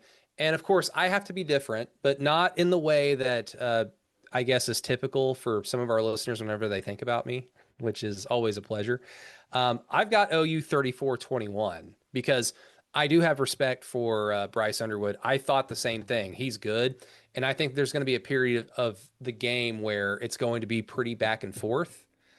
But OU having more experience with John Mateer, just being an older player, them being at home, OU's defensive line being very good, the defense overall being good, and the receivers kind of giving me enough hope to think that, okay, there are some playmakers on the field other than John Mateer and then what we think Jade Knott is. I think it will get to a point where OU just starts to put together back-to-back drives of scoring, and then they're able to pull away. So I hope I'm correct. That would be very good for not just Brent Venables, but for the short-term trajectory of this team. So again, 34-21 OU, and across the board, Keyhole thinks that OU will be victorious against the Michigan Wolverines. So we are excited for that, obviously. Before we get out of here, we would be bad OU podcaster people if we didn't talk about Arch Manning. Well, guys, I mean, it's very simple. Texas went on the road and played the defending national champions, and they lost. And your season is not over. You are not trash. But Alan, they lost 14-7, and boy, that quarterback did not look anything particularly good. He looked like a player who has made his first start, but the difference between him and Bryce Underwood, other than the competition, which is a gigantic factor here, Texas can still be a very good team, if not one of the best teams in the country. Because if you thought the Arch Manning hype train is over now, well, they're going to play two shitty teams, and his stats are going to be, unless he's just terrible, his stats are going to jump up, and everyone's going to be like, Texas is going to the swamp in a few weeks. It's going to be fun again. And then, of course, the Cotton Bowl right after that. But Bryce Underwood looked very decisive, looked very good with every little mechanic you look for in quarterback play. Also just kind of looked the part of superstar freshman. Arch Manning was a freshman 2 years ago. It's been very well documented that his maturity level of like wanting to sit behind Quinn Ewers, who is a 7th round pick, like he wanted to learn, look at him. And so I kind of expected a player who wouldn't be surprised at like schemes being hidden on defense, like Peyton mentioned with what Ohio State threw out there. But he looked like a kid he looked like a true freshman. I wouldn't have expected that from a player because I didn't expect it from Jackson Arnold last year with how terrible he looked. Yes, he's a first-year starter, but he did sit behind Dylan Gabriel for a year. He's been in the program now. Like from a physical standpoint, he should be ready. But making mistakes like we saw last season with Jackson, and then seeing mistakes that Arch Manning made against Ohio State, Allen, if I'm a Texas fan, I'm not panicking, but I'm very disappointed and very like going to a movie that you think is going to be awesome and it sucks. It's like that kind of feeling. Yeah, I mean, Texas media has a maybe a mind of its own, right? And I mean, has never been one as an entity to downplay anything or anything like that. But it certainly didn't. I didn't get the impression that Steve Sarkisian or the rest of the intelligentsia there at Texas were telling anybody like, hey, pump the brakes on this, right? I mean, they leaned into the whole, Arch Manning phenomenon.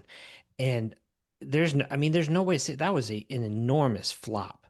Like there's just nothing that no way to go around it. Real quick, because like you've said that I think in a group chat or like on our Discord, and like you're right. I will say if I'm the coach, and maybe I'm wrong, if I'm the coach, if he's your guy, then he needs to deal with that pressure. because if he's going to be your guy the rest of the year, then like it's going to be up and down.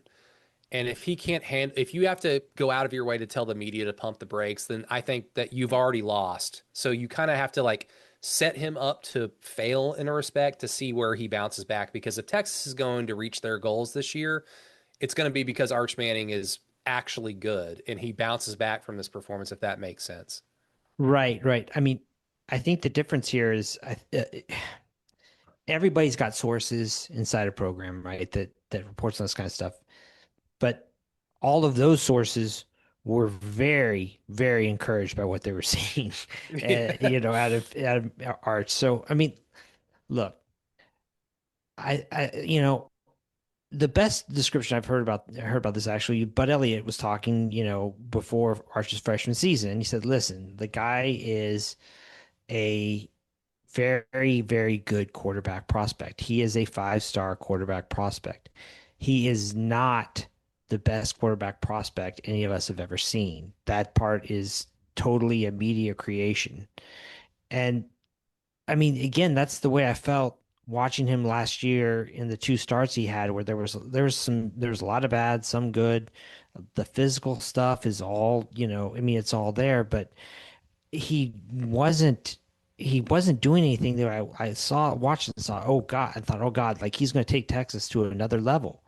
And I felt like I was, seeing a worse, I mean, I've seen the same quarterback out there against Ohio State, just not playing Mississippi State or Louisiana Monroe. Yeah. Um, with all that being said, Arch did have the ball in his hands with the like in driving to tie the game. But that's where I would probably throw it on like, well, Ohio State themselves had a first year starting quarterback who also didn't particularly look amazing, but it wasn't communicated to us that Julian Sand is God or a better Hmm. recruit than Adrian Peterson. So you kind of watch Julian Sand with a much, closer goalpost than you do with Arch Manning. So it's fair, unfair, or whatever. But I mean, Peyton, did you already start getting a little giddy about just visions of, oh, he's defensive line chasing around poor Arch Manning, or are you kind of like pumping the brakes on he sucks because, I mean, Texas is good despite their flaws, and there are some pretty bad flaws on their team. They're still a very talented, very high end team that will win games, and it once we get to that game in October, it will still be a gigantic test for OU. No, I think when it comes to Arch and it comes to the whole thing is Alan kind of mentioned it earlier in our Discord, right? We have a Discord which we talk about stuff that's really secret and no one else can know about it. Is maybe Sark is playing the hand he's been dealt, right? Is Brady? I basically vehemently disagree with what you mentioned earlier about young quarterbacks. I mean, like you got to make it. You basically roll out there, let them fail. You need to see it, whatever. You need an offensive coordinator or a head coach who's going to make a quote unquote QB friendly system. Put every player in position to succeed every single time. Now, I think what you're meaning to say, and I'm obviously kind of like gaslighting you a little bit, is that you meant to say you have to take the training wheels off eventually. He has to make the plays. You have to run the Yeah, system. You have to run the offense. And if the offense is only screens, like really interesting looking plays that people put on TikTok or whatever, I'm not for sure if that is a scheme. I'm not sure if that is an actual system which can sustain itself. Now, if Arch can't operate in that way, if he can't run the normal system and everything has to be broken down to where it's singular play after singular play after singular play, kind of like how we used to complain about Lincoln Riley, where it felt like he was just like he was play calling, right? Instead of like let's run a system or let's run a scheme. Um, Texas may be into trouble in which I did not expect them to be in. yeah, They do have talent. They're not going to play Ohio State every week, so that itself will take care of itself, right? Like you mentioned, they're going to be 3-1 going to Florida. The Florida game is going to be a game in which will then for them, much like Oklahoma playing Michigan, okay, who is this team really, right? Florida is not Ohio State. Florida is a good football team, though. They have talent on the team. Can Sark navigate that? If that isn't happening, if they don't have the capacity or the upper level of a potential to do that, now we're looking at a team that's finishing 8-4, 9-3, and now you're looking at Sark in a much, much, much different light than what we've seen. I don't know if you saw the video of Ryan Clark's podcast talking about Yeah. Arch, where he's like, "Hey, I went to school in New Orleans. I know what team he played on. Yeah. These teams, he should not have been losing to these teams he lost to." And like, he's more like, "Hey, he seems like he's going to be a decent player. He's not generational. He's not transformational. He's none of these things that we were told he was going to be by Texas themselves. They did not lean away from this." Right. I mean, Arch is on a lot of TV commercials. Mhm. They did not lean away from this. They did not shy this down. But him not going out and competing and him not going out and beating the players in front of him to take that job may now, for Texas fans, in hindsight, be a bigger red flag than maybe it was just Stark being loyal, to Quinn Yeah. on Yeah. that side. Yeah. If that's the case, then you're already looking at they need to do whatever they're going to do. It needs to be this year because after that, the schedule changes Yeah. Yeah. quite a lot. But their issue isn't Arch. Their issue is uh, they've seemed to have cooked their offensive line in a way Yeah. that I did not expect to have They happen they because I Yeah. thought they recruited they really well, suck. and it's not there, and their defensive line is following suit. Yeah. I Yeah, mean, it was Strangely, telling. their It offensive was. line Yeah. sucks. It was telling the way. I mean, Ohio State was basically just. I mean, you could look at the game and say, look at the numbers and say, oh man, Texas ran the ball well. Ohio State just conceded, 4, 5, 6 yards every time. And that's the other thing is what the hell is going on in the red zone there? Like, I Steve mean, Sarkisian, that's what's going on. it's like I think at this point they're mentally blocked or something. I mean, it's just well that and I mean they couldn't move Ohio State when Ohio State decided to play a a bigger defensive front. They couldn't do anything. So I mean, it was none of it was it just wasn't good. Well, I mean, I'll lob the softball for you, Alan, because you asked this question in the Discord and it got us like chirping. So, what question did you ask us? Because that's the next topic. Are we sure Sark is a good coach?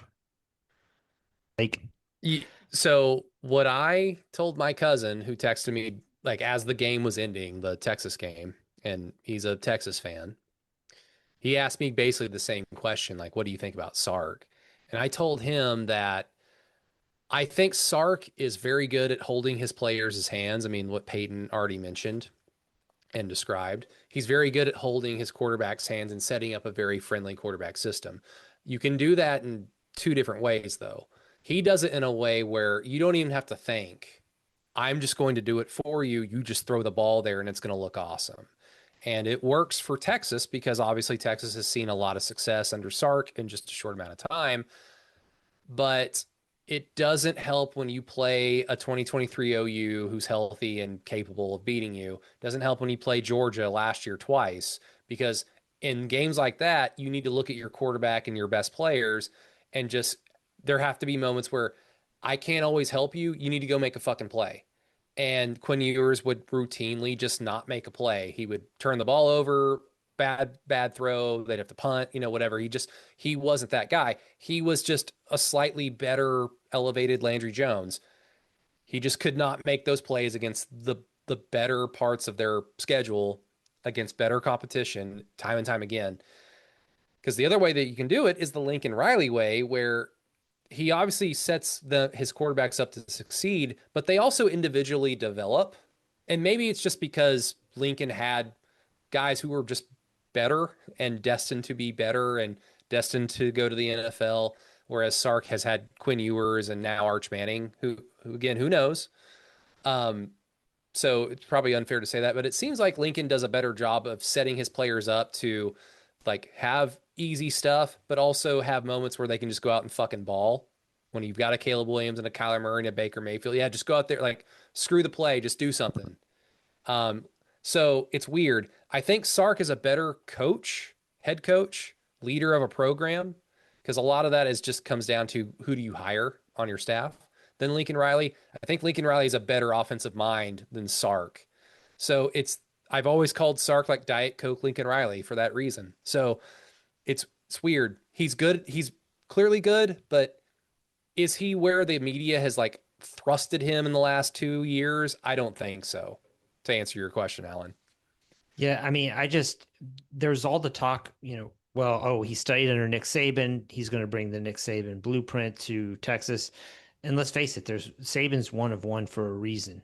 And I don't see that level of, kind of like, I don't know, just Death Star type program here being built. It's just not coming through. It's, a performance like that it should not go that way. But you're right. I think he has hired well, and he hired a fantastic defensive coordinator in Pete Kwiatkowski. And they're just, let's face it, they're a defense first team at this point. Like that's who they are. And they've been Peyton, one what do you think? Yeah. since Sark has been there.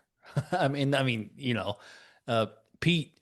Well, I mean, now that I've looked at it, it's Sark is James Franklin in a funny suit. It just that's just he's With going to win the spiky hair. games they're going to win, right?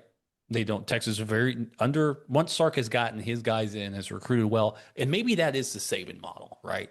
This is as far as he can get into it. They do not lose to teams they shouldn't lose to now. Like once they got there and they've got it all taken care of, right? Early on, 7-5, the whole thing, losing to Kansas, so on and so forth. But they haven't done it now. To get SEC, they lined up everyone they're supposed to beat. They beat. They lost to Georgia, but they beat. They were better than Clemson. They beat them. They're better than Arizona State. They should not beat Arizona State. But they weren't better than Ohio absolutely State and not. lost. You're right. So basically, since Sark has got the machine fully spun up, they beat all the teams they're supposed to, which that's not something you can say about Brent. And a lot of coaches don't. That's true. Yeah, absolutely. But they don't beat someone they're not supposed to, which Brent can do that every once in a while. So there's just a difference there, and maybe it's how he coaches them. Maybe it's how he can't motivate. I'm not for sure, but there's something there to where he's like, I can get you 80% of the way. And if you super juice this machine, right, you allow me to get number 3 overall, recruiting classes year after year after year, that 80% is going to be no one is going to be better than you because you have more talent than everybody else. I think that is maybe Texas's plan with Sark. Now, he's not as good as Mac Brown was, and Mac Brown ran into a lot of the same problems. He beat everybody except for the top of the top. Bob Stoops ran into a lot of the same problems. He could basically beat everybody unless they're equal level or higher level, right? I mean, in those first 8 years. So a lot of coaches are like that. Sark may just be at a ceiling point at this point in time unless he goes out and gets a Vince Young. You know what I mean? Where it's like somebody else can take over the culture of the program. Vince Young did that at Texas and said, we are now Vince Young's version of the Texas Longhorns, and it completely changed that around. So, and Arch does not seem to be that kind of player, to be honest with you. And he seemed too small for the moment, which seems weird to be when you've had that name your entire life, to be kind of shook, because you would expect every time you go outside, you would have to deal with some level of pressure for that side of it. But there's the other side of it is he never had to compete. And when he went to Texas, the stated goal was he was going to set. So the stated goal was, I'm not going to compete. And maybe now looking back at that, maybe for Texas fans, that should be even a larger red flag of you saying, I'm going to commit, and then I'm also not going to try to play. Now I know there's more to it than that. He's jumping from 2A to college football, yada, yada, yada, yada. But it's just a little interesting overall for them. But no, if this is the top of who they are, that they can only beat the teams in which they can out talent, that will beat most teams on their schedule. I mean, to be 100% honest with you, but it's not going to be where Texas fans want to be at the end of the year. I mean, just from a very general standpoint, making the Lincoln Riley comparison again, and knowing that both situations are completely different, but just from general standpoint, 2021 OU went into the season with Spencer Rattler, who was like on Heisman lists basically all offseason. He finished off 2020 very strongly, and he's just next in line to be the next Lincoln Riley quarterback. And hell, Spencer Rattler is in the NFL right now making a start for the Saints. So even though his story at OU ended poorly, he's still clearly good. But OU ended the season that year with that guy, and then a really talented true freshman in Caleb Williams right behind him. And Lincoln Riley was like, Spencer, you need to sit down. Caleb needs to play. And Sark wouldn't have done that with, clearly didn't do that with Arch Manning over Quinn Ewers. And I mean, I was all over that, like just from the standpoint of if he's supposed to be this fucking good, then why are we patting him on the back for sitting down? Because it's not like Quinn Ewers is incredible. Like Quinn Ewers is a really good college quarterback, but not once did I ever think that's like the next number one overall pick, like can't miss draft pick. And why is it that the Manning family is running your program for you? Like, Well, why do they get to say, yeah, like, that's what you sign up for. yeah, That's why would you, but like, why did they get to pick when he plays and when he doesn't? I mean, like that part to me, I never got. Yeah, and look, I think ideally you want young players to not necessarily have to carry the burden like a Bryce Underwood is having to carry right now for Michigan on day one. I mean, some of them, very few of them can be Caleb Williams, where they can just from a talent standpoint alone carry that burden. But even in 2021, we saw Caleb had a ceiling. If someone dropped eight, he didn't know what the fuck to do. It's like they're young. So ideally, like you want them to have to come in and acclimate to college life and to a college football weight and conditioning program, all those things. You don't want to throw them to the wolves, but 2 years and it being like, look at this. This is just incredible. Look at Arch just sit there and like, oh, he's going out there to run a gadget. Oh, look at it. And then he's going to the bench. Oh, Quinn Ewers just threw a screen. Oh God, it's beautiful. It just seemed like too wishy-washy and too much like the media just wish casted everything to work out. So, but again, young season.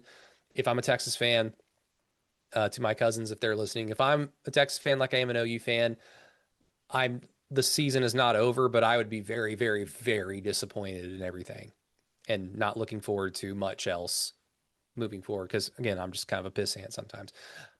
One more thing before we get out of here, guys. I'll let you pick this topic. I didn't write this one down. Where do you want to go?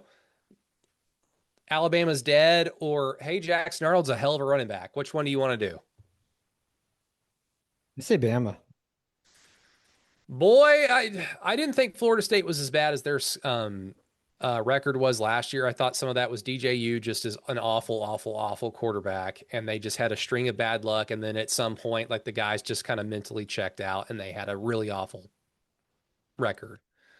They're clearly talented. Mike Norvell's a pretty good coach. They're playing Alabama at home in a poor, rainy conditions for half the game. And I had already kind of talked about like, hey, the OU Alabama game, when people were talking about OU schedule, like Tennessee on the road, it's going to be tough, but I've routinely talked about how many weird advantages OU has with this schedule. And one of them was, I don't know if Alabama is going to be playing for anything by the time we play them in Tuscaloosa. And if that's the case, then I think you can kind of kiss goodbye the revenge factor. I mean, OU can still lose the game. The revenge factor means nothing. That's just for us to talk about as fans. But people describing that game being difficult has a lot to do with, oh, that's going to be a fucking hornet's nest for OU because of what happened last year. But they've already lost to FSU.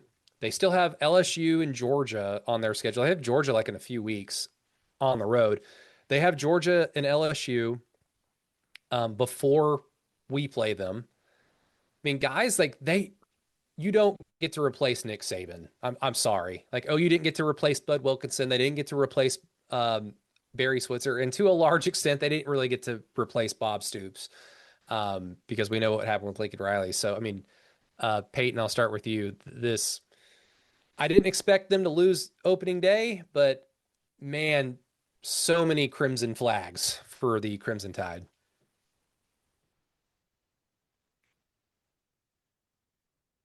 I muted. The There thing you that go. was wild to me is just seeing how quickly it happened.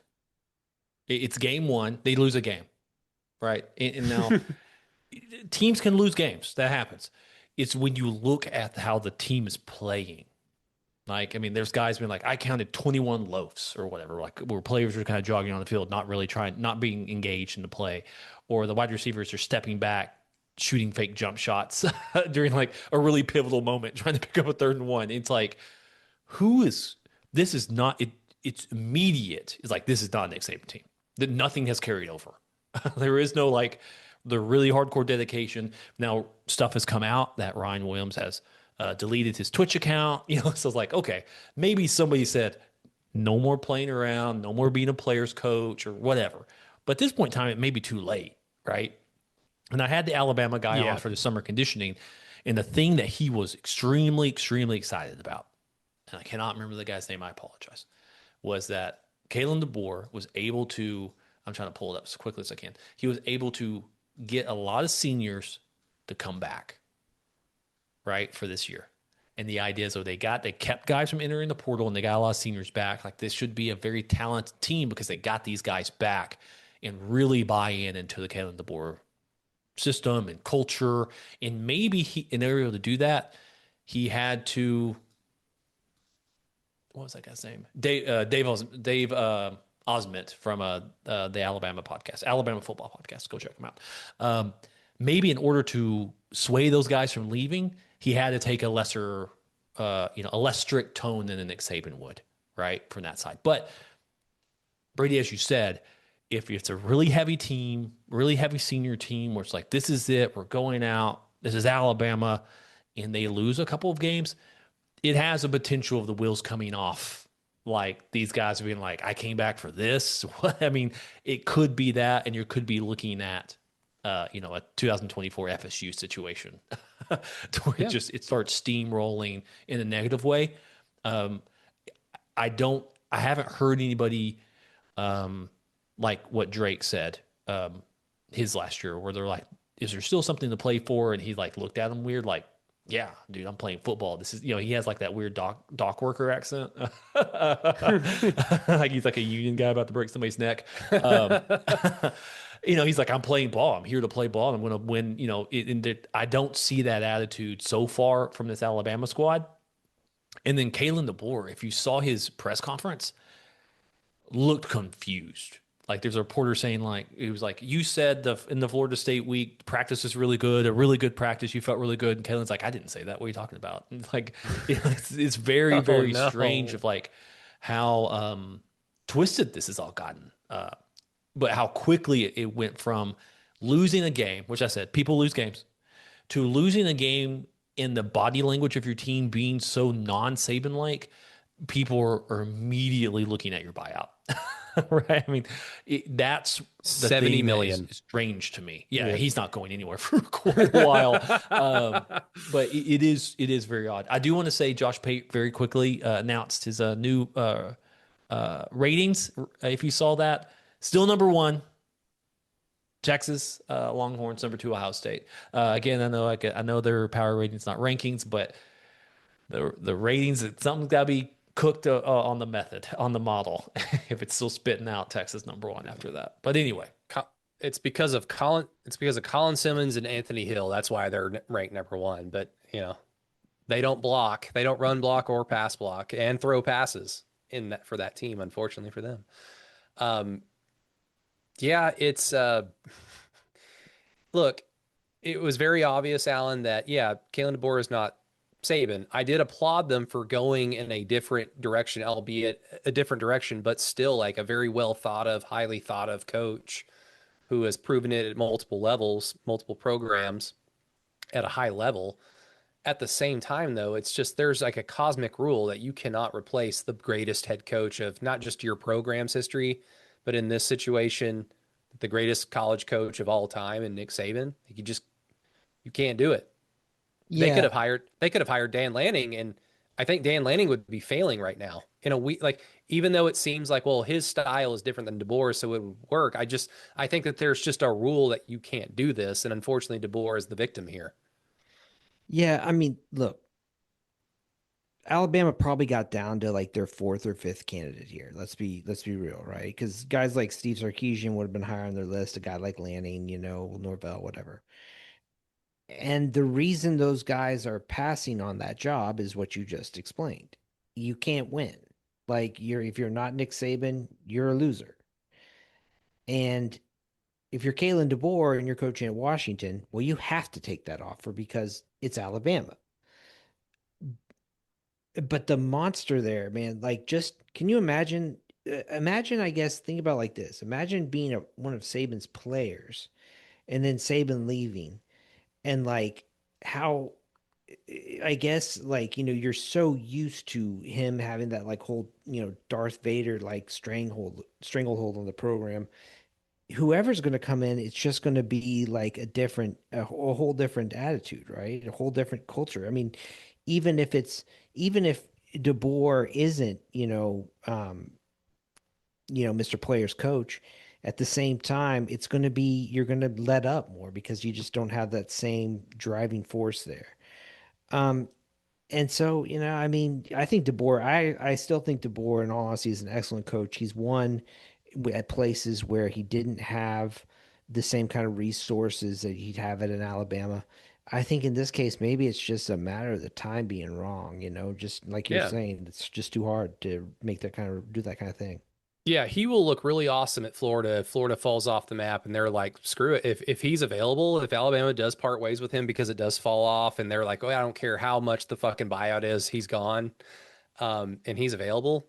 I mean, he's going to be a good coach somewhere else. Think about it, like if at OU, if Brent had failed right after like 3 or 4 years and the OU cuts bait and he's still at DeBoer's still at Washington and OU were to hire DeBoer in that case, I would have been elated. Like I think he's that good. You know what I mean? Yeah. Just this is a different situation that he's dealing with now. And with that, he's walking into a much different situation where he would be more allowed to be himself. Not that he's Bingo. probably he's been allowed to be himself. Like he's been very classy in terms of like not shutting Saban out and not trying to like overtly say I'm not Saban, but in charge now, so you will do things my way. Like he's tried to bridge it. It's too much of a burden, I think, for any mortal man, unfortunately Yeah. for him. But yeah, like Matt and I were talking on the No Cap recap. I don't know if you guys listened, but I did mention after watching the Dallas Cowboys documentary on Netflix, which is really good, and it does Switzer a lot of good for the most part. Maybe that's the coach that they kind of needed, was just a coach who just walked in and said, "I'm not changing a damn thing." Like, why should I change anything? This is already a well-oiled machine. So, and I did mention that it should be, if that would be the case, they could have hired Bob Stoops. He would be perfect. He would be perfect for that. Perfect. Shout out to a patron on our Patreon page who thought that that was funny that I used the Alabama situation to throw a dig at Bob. But I wouldn't be me if I didn't. Gents, we've been going. This has been a long one, but that That's typically been a happens very once long the one. season actually starts. Yeah. Typically happens once the season starts. But any final thoughts? Ah, man, I need some electrolytes or something. They've been going hard here, so. Yeah, it's gonna be fun on Sunday for the No Cap recap, which you can hear on patreon.com/ through the keyhole. Only there, exclusively there. We don't put it out anywhere else. It's just for our patrons, our post game reactions. It's going to be fun then. It's going to be fun on Tuesday when we come back and hopefully talk about an OU victory over Michigan. But yeah, everybody, thank you so much for listening to Through the Keyhole. Shout out to our sponsors. Go check out, like I said, our Facebook page, Through the Keyhole, Instagram, Keyhole Podcast, Twitter account, Keyhole Pod. Like and subscribe. Do all those not Gen X. They didn't have the internet. Do all those Gen Z things for Through the Keyhole. We will greatly appreciate it. But for the absent Matt Burton and the present Peyton Guthrie, Alan Kinney, and myself, Brady Trantham, everybody, thank you so much for listening to Through the Keyhole. Until next time, Boomer. Sooner. Oh, gotta hit the stop recording.